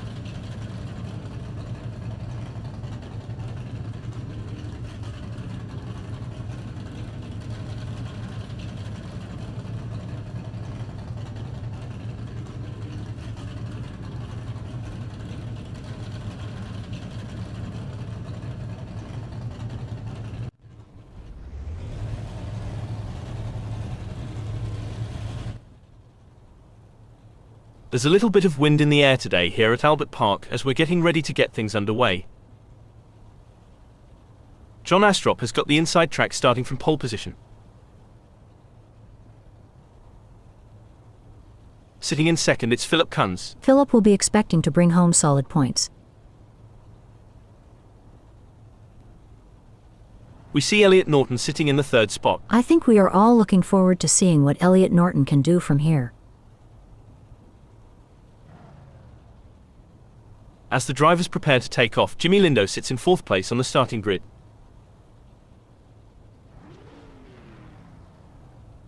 At 5th, we have the one and only Chris Stokes. Chris will be taking no prisoners today. Starting from the 6th position, David Constable-Berry will need to navigate through the field to challenge for the win. Dominic Fovarg isn't going to make it easy to get through the pack.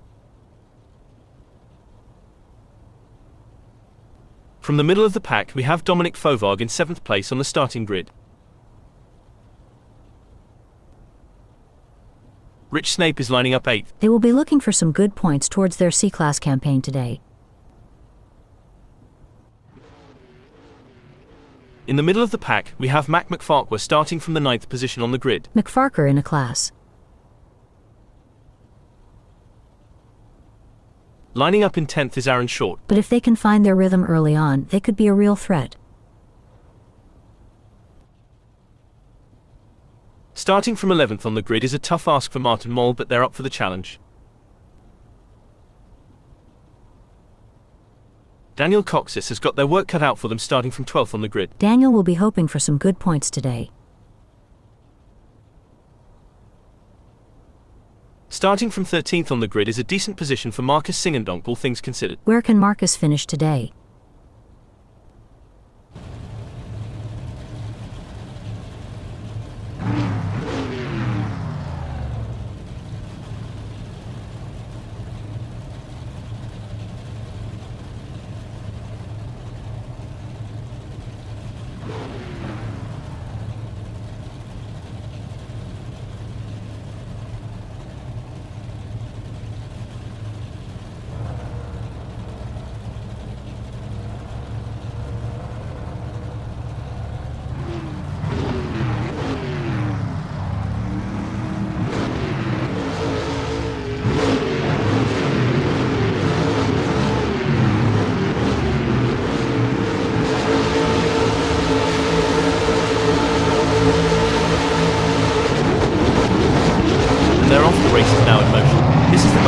drivers will show their mettle and find the perfect line. The first lap can be chaotic, and avoiding any major incidents is key. Drivers need to be alert and ready to react to any sudden changes on the track. Settling into a rhythm is going to be crucial here.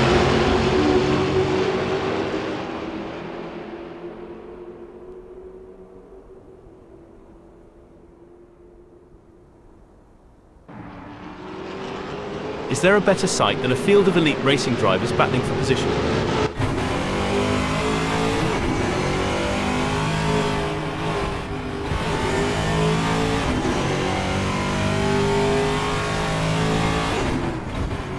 A great start to the race there from McFarquhar. That's really going to put the cat among the pigeons. Yeah, a great start. Now McFarquhar just needs to keep it together and keep out of trouble. With a start like that, Mac might be looking to add a few more fans to their cheering section today.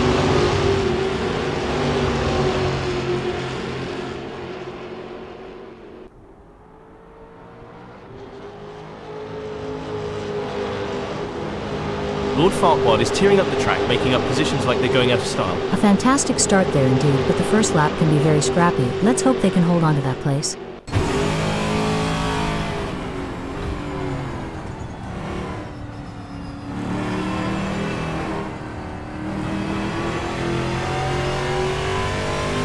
The stewards will be hoping that there aren't too many incidents for them to pick over when the dust settles on this one. All the drivers will be jostling for the best position, Hal.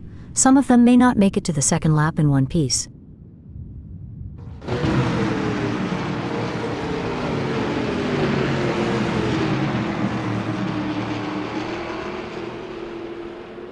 I can't wait to see how this race will play out.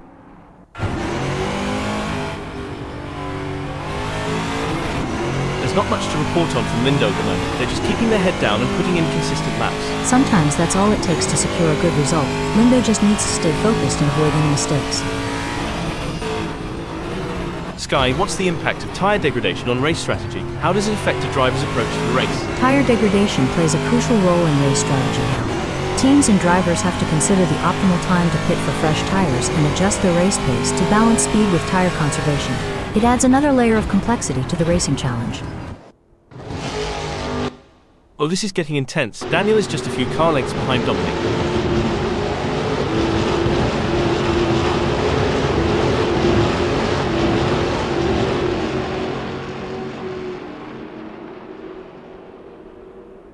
It looks like Dominic is pulling away from Daniel Coxis. The gap is continuing to grow as they head through Whiteford. Coachish is really going to need to push in Whiteford to try and gain some ground on Fovard before they disappear into the sunset.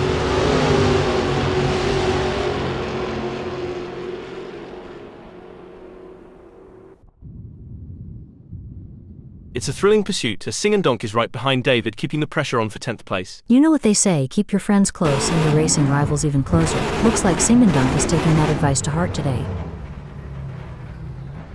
Tough break for Singendonk, who's just lost a position. Yes, but there's still plenty of race left. Singendonk needs to stay calm and focused and make their move when the time is right. Hold on a moment. This is a disaster for Singendonk in the VRC ARC TA2 Chevrolet Gen 6 coming into the pits and isn't going to do much to improve their chances in this race. The battle for 4 is heating up as Martin Moll tries to catch Astrop in P4. The mental game is just as important here. Moll must keep their cool while putting pressure on Astrop. It's a tale of two drivers right now, with Moll gaining places and John Astrop losing them.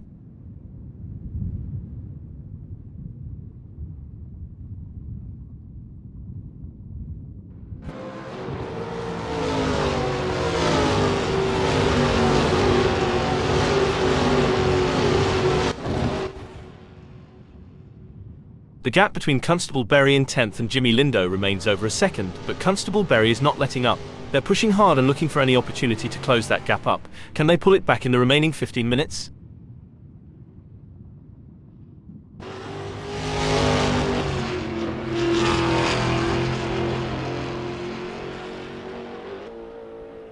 It seems like Daddy Dave is on fire. They've just put in their best lap. Can David keep improving? Well, it looks like we have a bit of a traffic jam on the track. It's like rush hour out there. I mean, I know we're in a race, but can't we all just get along? Haha, I don't think that's how it works. These drivers are here to win and they'll do whatever it takes to get ahead. I guess you're right. But wouldn't it be great if they all just stopped for a cup of tea and a chat? We could have a lovely little race reunion. It's a game of cat and mouse out there, with Dominic trying to find the perfect opportunity to make a move on John Astrop. The gap is over a second, but every fraction counts. Can Dominic Fovard close in enough to mount a challenge?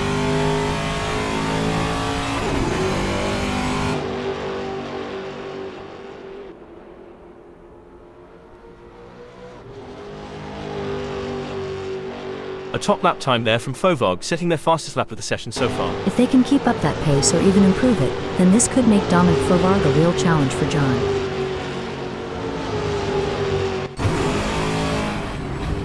Every move counts now as David works to reel in Jimmy Lindo and overtake from P9.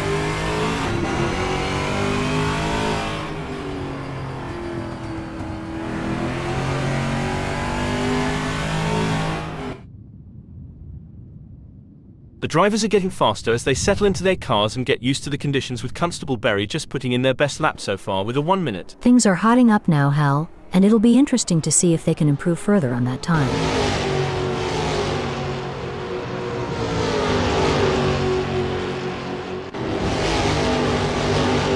It looks like Stokes is pushing hard to catch up to Matt McFarland. The gap is over a second, but Stokes is not giving up just yet. They close the distance and make a move on Matt McFarland. Indeed, the tension is palpable as Stokes tries to reel in Mac McFarker.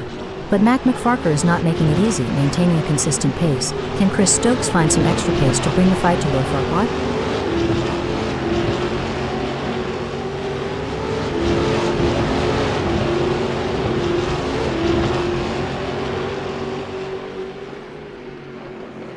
It's not going to plan for Stokes. They're still behind McFarquhar and the gap is increasing. I don't think they have an answer for this right now. Can they get it together and reduce the gap? John is on a mission, chasing Fovard, who's desperately trying to stay ahead. The gap between them is now just over 0.3 seconds. Who will come out on top?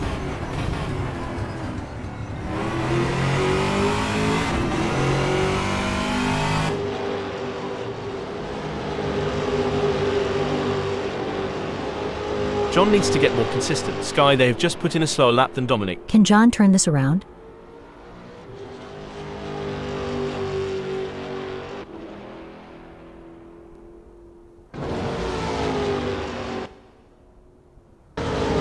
Things are heating up as Constable Berry tries to close the gap to Jimmy Lindo.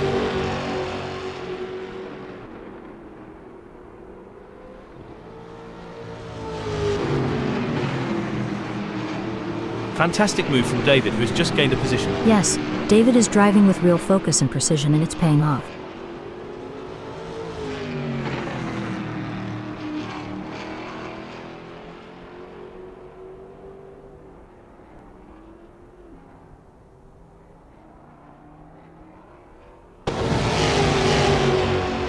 It's a classic case of chasing down the car ahead for Coxis, who is currently in P8. But John Astrop is not making it easy and the gap remains over a second. This will require some expert driving from Daniel Coxis.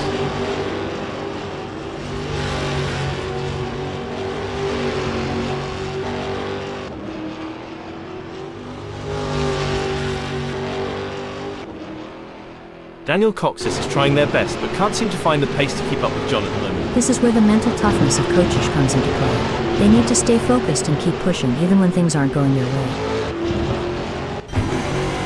Fantastic racing on show here today, and it's not just the top drivers who are impressing us. Even the drivers at the back of the pack are putting up a good fight, battling it out for every position. It's a testament to the level of competition at virtual velocity. Even the smallest mistake can cost you valuable seconds, or even lead to a crash. But these drivers are up to the challenge, and they're giving it their all. It's clear that virtual velocity really is the place to be for top quality racing. The tension is building as John trails behind Dominic Fovard. The gap is slowly but surely decreasing and the pressure is mounting. Can Dominic Fovard hold on, or will John Astrop be able to close them down? Hold on a second. Oh dear, Stokes has had an incident. The race is really heating up. Astrop is hunting down Dominic with everything they've got. A great moment for Astrop, who's just gained a place and moved up the standings. Amazing stuff. Focus and precision, what it's all about. The excitement is palpable. This is going to be a race for the ages. The drivers are executing their strategies to perfection, making the most of every opportunity. This is what top-level racing is all about. Well, this is getting intense. Coxis is just behind John Astrop.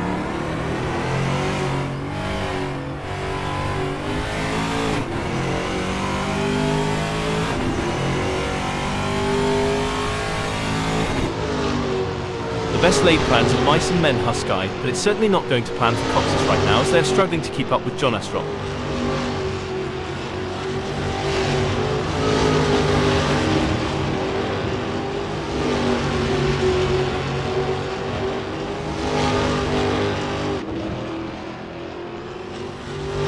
It's a battle of wills out there, with Constable Berry trying to outsmart and outmaneuver Chris Stokes. The gap is slowly closing, but time is running out. Will we see a dramatic finish to this race?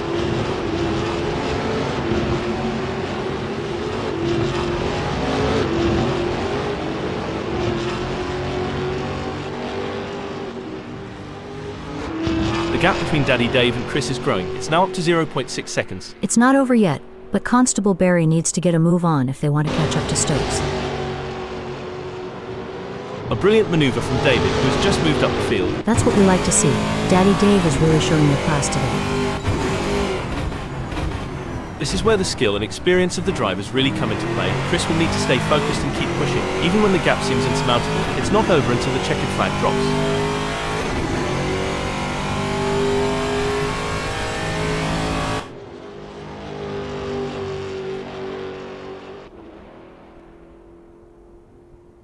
It's not looking good for Baldilocks. They're still behind Constable Berry and the gap is increasing. They're gonna need to dig a bit deeper to turn this around.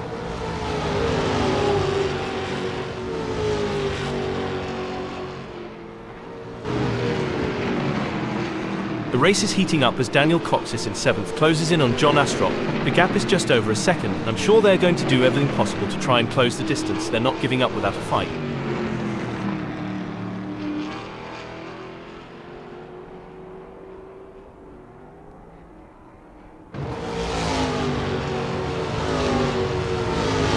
Coxis is pushing hard and has reduced the gap to John to 0.7 seconds. Hey Sky, you've had your fair share of races with little action. How did you handle the situation back in your racing days? Well, Hal, patience is key in such scenarios. You need to stay focused and be ready to seize any opportunity that comes your way. It's like a game of chess at 200 miles per hour.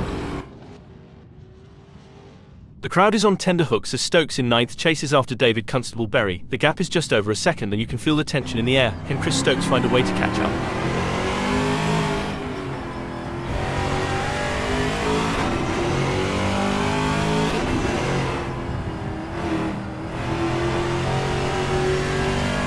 It looks like Chris is making a move. The gap to David Constable Berry is now down to 0.5 seconds.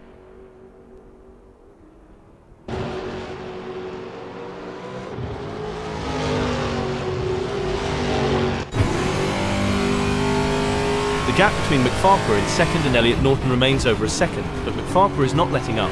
They're pushing hard and looking for any opportunity to close that gap up. Can they pull it back in the remaining 6 minutes? It's a nail-biting race for sure, with both drivers showing incredible skill and determination.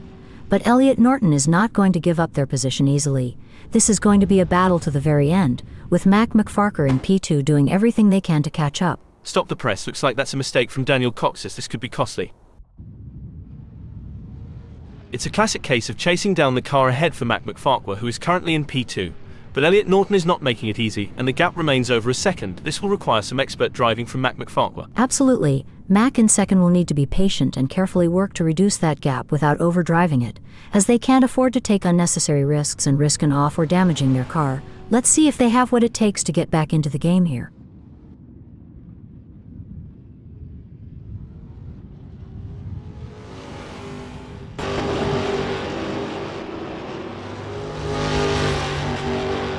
Good news for Mac, the gap to Elliot Norton has decreased. It's now down to 0.3 seconds.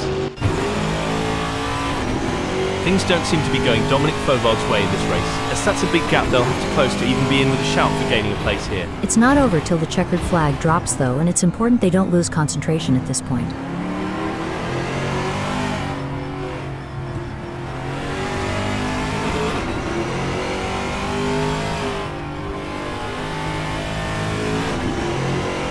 Fauvart could be on a charge here, Sky. They've just put in a quicker lap than not a real professor.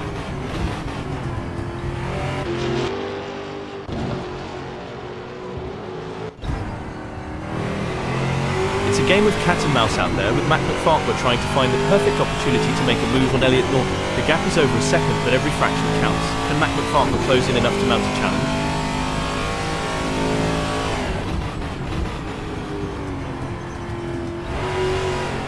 An impressive showing from Mac McFarquhar, who has gained positions and left Elliot Norton in the dust. A tough moment for McFarquhar, who's just lost a place, dumping him down to second. It's a battle of wills out there, with Fauvargue trying to outsmart and outmaneuver Rich Snake. The gap is slowly closing, but time is running out. Will we see a dramatic finish to this race?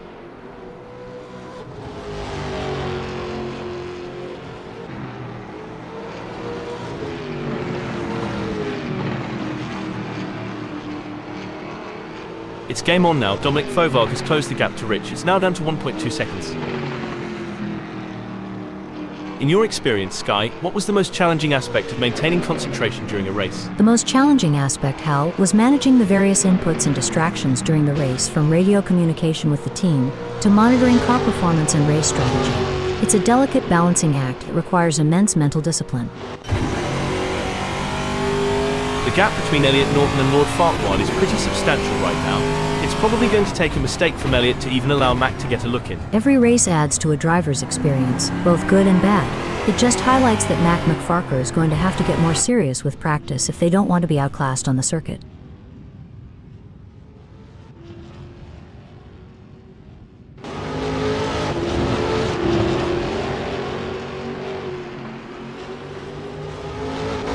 It looks like we might get a battle between Lord Farquhar and Elliot. Well, it doesn't look like Fauvargue is going to be much of a threat to anyone soon, let alone Rich. Anything can happen yet, and it usually does. I've certainly seen drivers come back from worse.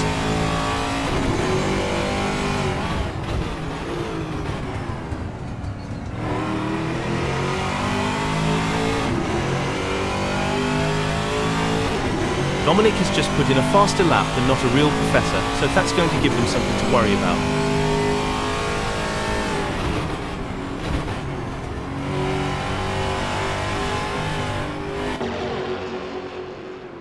Pushing too hard can lead to mistakes, and we're seeing that now. That car is really unsettled as they push for every last bit of speed.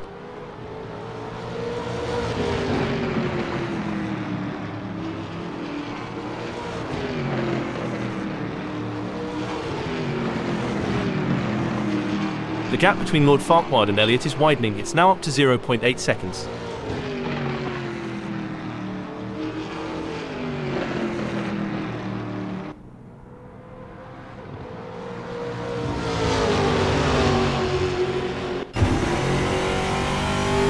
It doesn't seem like things are going to plan for Dom, as they have a big gap ahead of them to close at this point in time. They certainly aren't going to be close enough to mount any kind of challenge soon unless it's down to a mistake from Snake.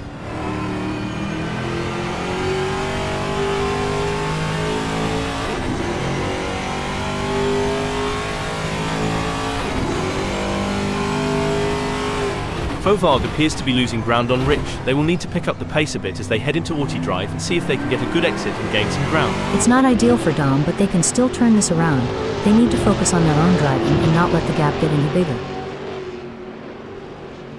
The tension is building as Lord Farquhar trails behind Elliot Norton. The gap is slowly but surely decreasing. Hold on a moment. I don't think that's the fastest way around Albert Park. The race is heating up as McFarquhar in second closes in on Elliot Norton. The gap is just over a second, and I'm sure they're going to do everything possible to try and close the distance. They're not giving up without a fight. This is where experience comes into play. Elliot Norton has been in this position before and knows how to defend their position. But Mac McFarquhar is hungry for success and won't give up easily. Will we see a clash of the Titans? Disappointing for Mac, they now find themselves in third. Sucks to be them, Hal.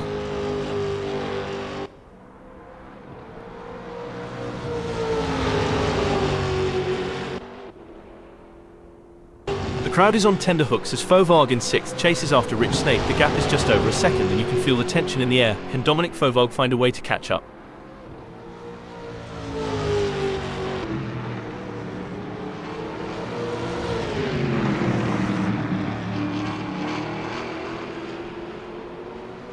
Dominic Fauvargue is pushing hard and has reduced the gap to Snape's to 0.3 seconds. This is where the pressure really starts to build. Both drivers will need to stay calm and focused if they want to come out on top. Anyone who says that Virtual Velocity is not the best racing club on the planet is clearly insane. The quality of driving we're seeing out there on the track is absolutely phenomenal. Hold on a second. Great driving from Fauvargue, who's just gained a place and moved up to fifth. Absolutely. Fauvargue is really putting on a clinic out there, and they're making it look easy. The pursuit is on. Dom is closing the gap on Not a Real Professor, determined to claim P4.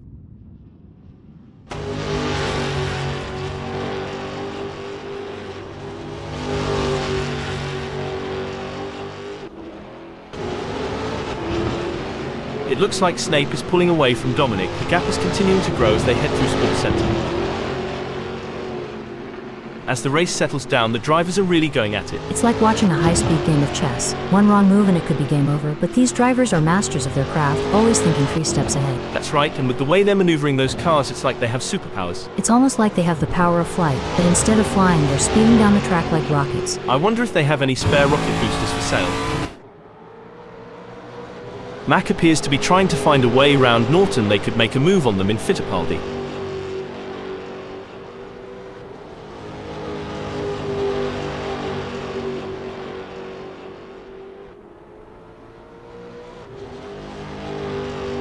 The best laid plans of mice and men Husky, but it's certainly not going to plan for McFarquhar right now as they're struggling to keep up with Elliott.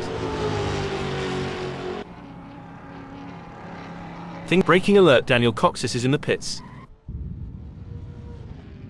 This is where the skill and experience of the drivers really come into play. Lord Farquaad will need to stay focused and keep pushing, even when the gap seems insurmountable. It's not over until the checkered flag drops. That's right. McFarquhar in second knows they have to push to the limit if they want to catch up. But Elliott Norton is no slouch and they're going to be pushing just as hard. It's a battle of skill and will out there.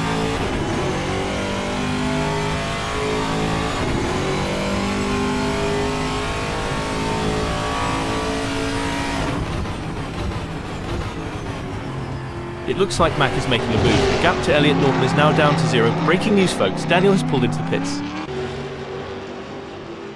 Things don't seem to be going Dominic's way in this race. As that's a big gap, they'll have to close to even be in with a shout for gaining a place here.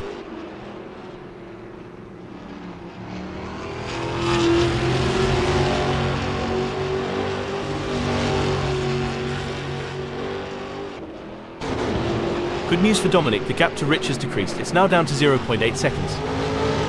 Look at the way the drivers are hugging those corners, it's like they're on rails. Speaking of rails, did you know that the first racetrack was built on a railway in 1896? I bet those drivers were chugging along. Haha, breaking update, superb driving from Dominic, who with that overtake has gained a position in the race. Impressive.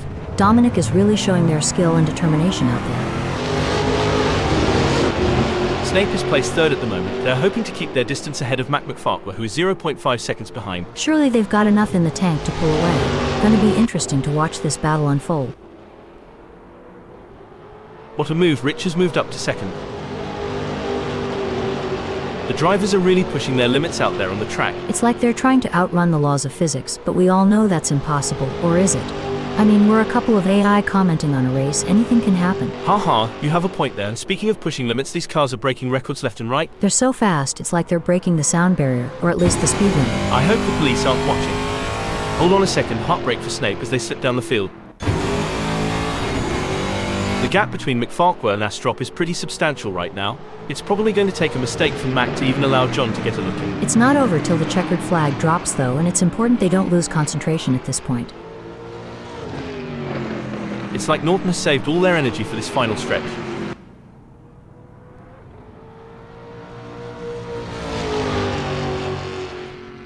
And it's a checkered flag for Elliott Norton, who crosses the finish line with a commanding victory.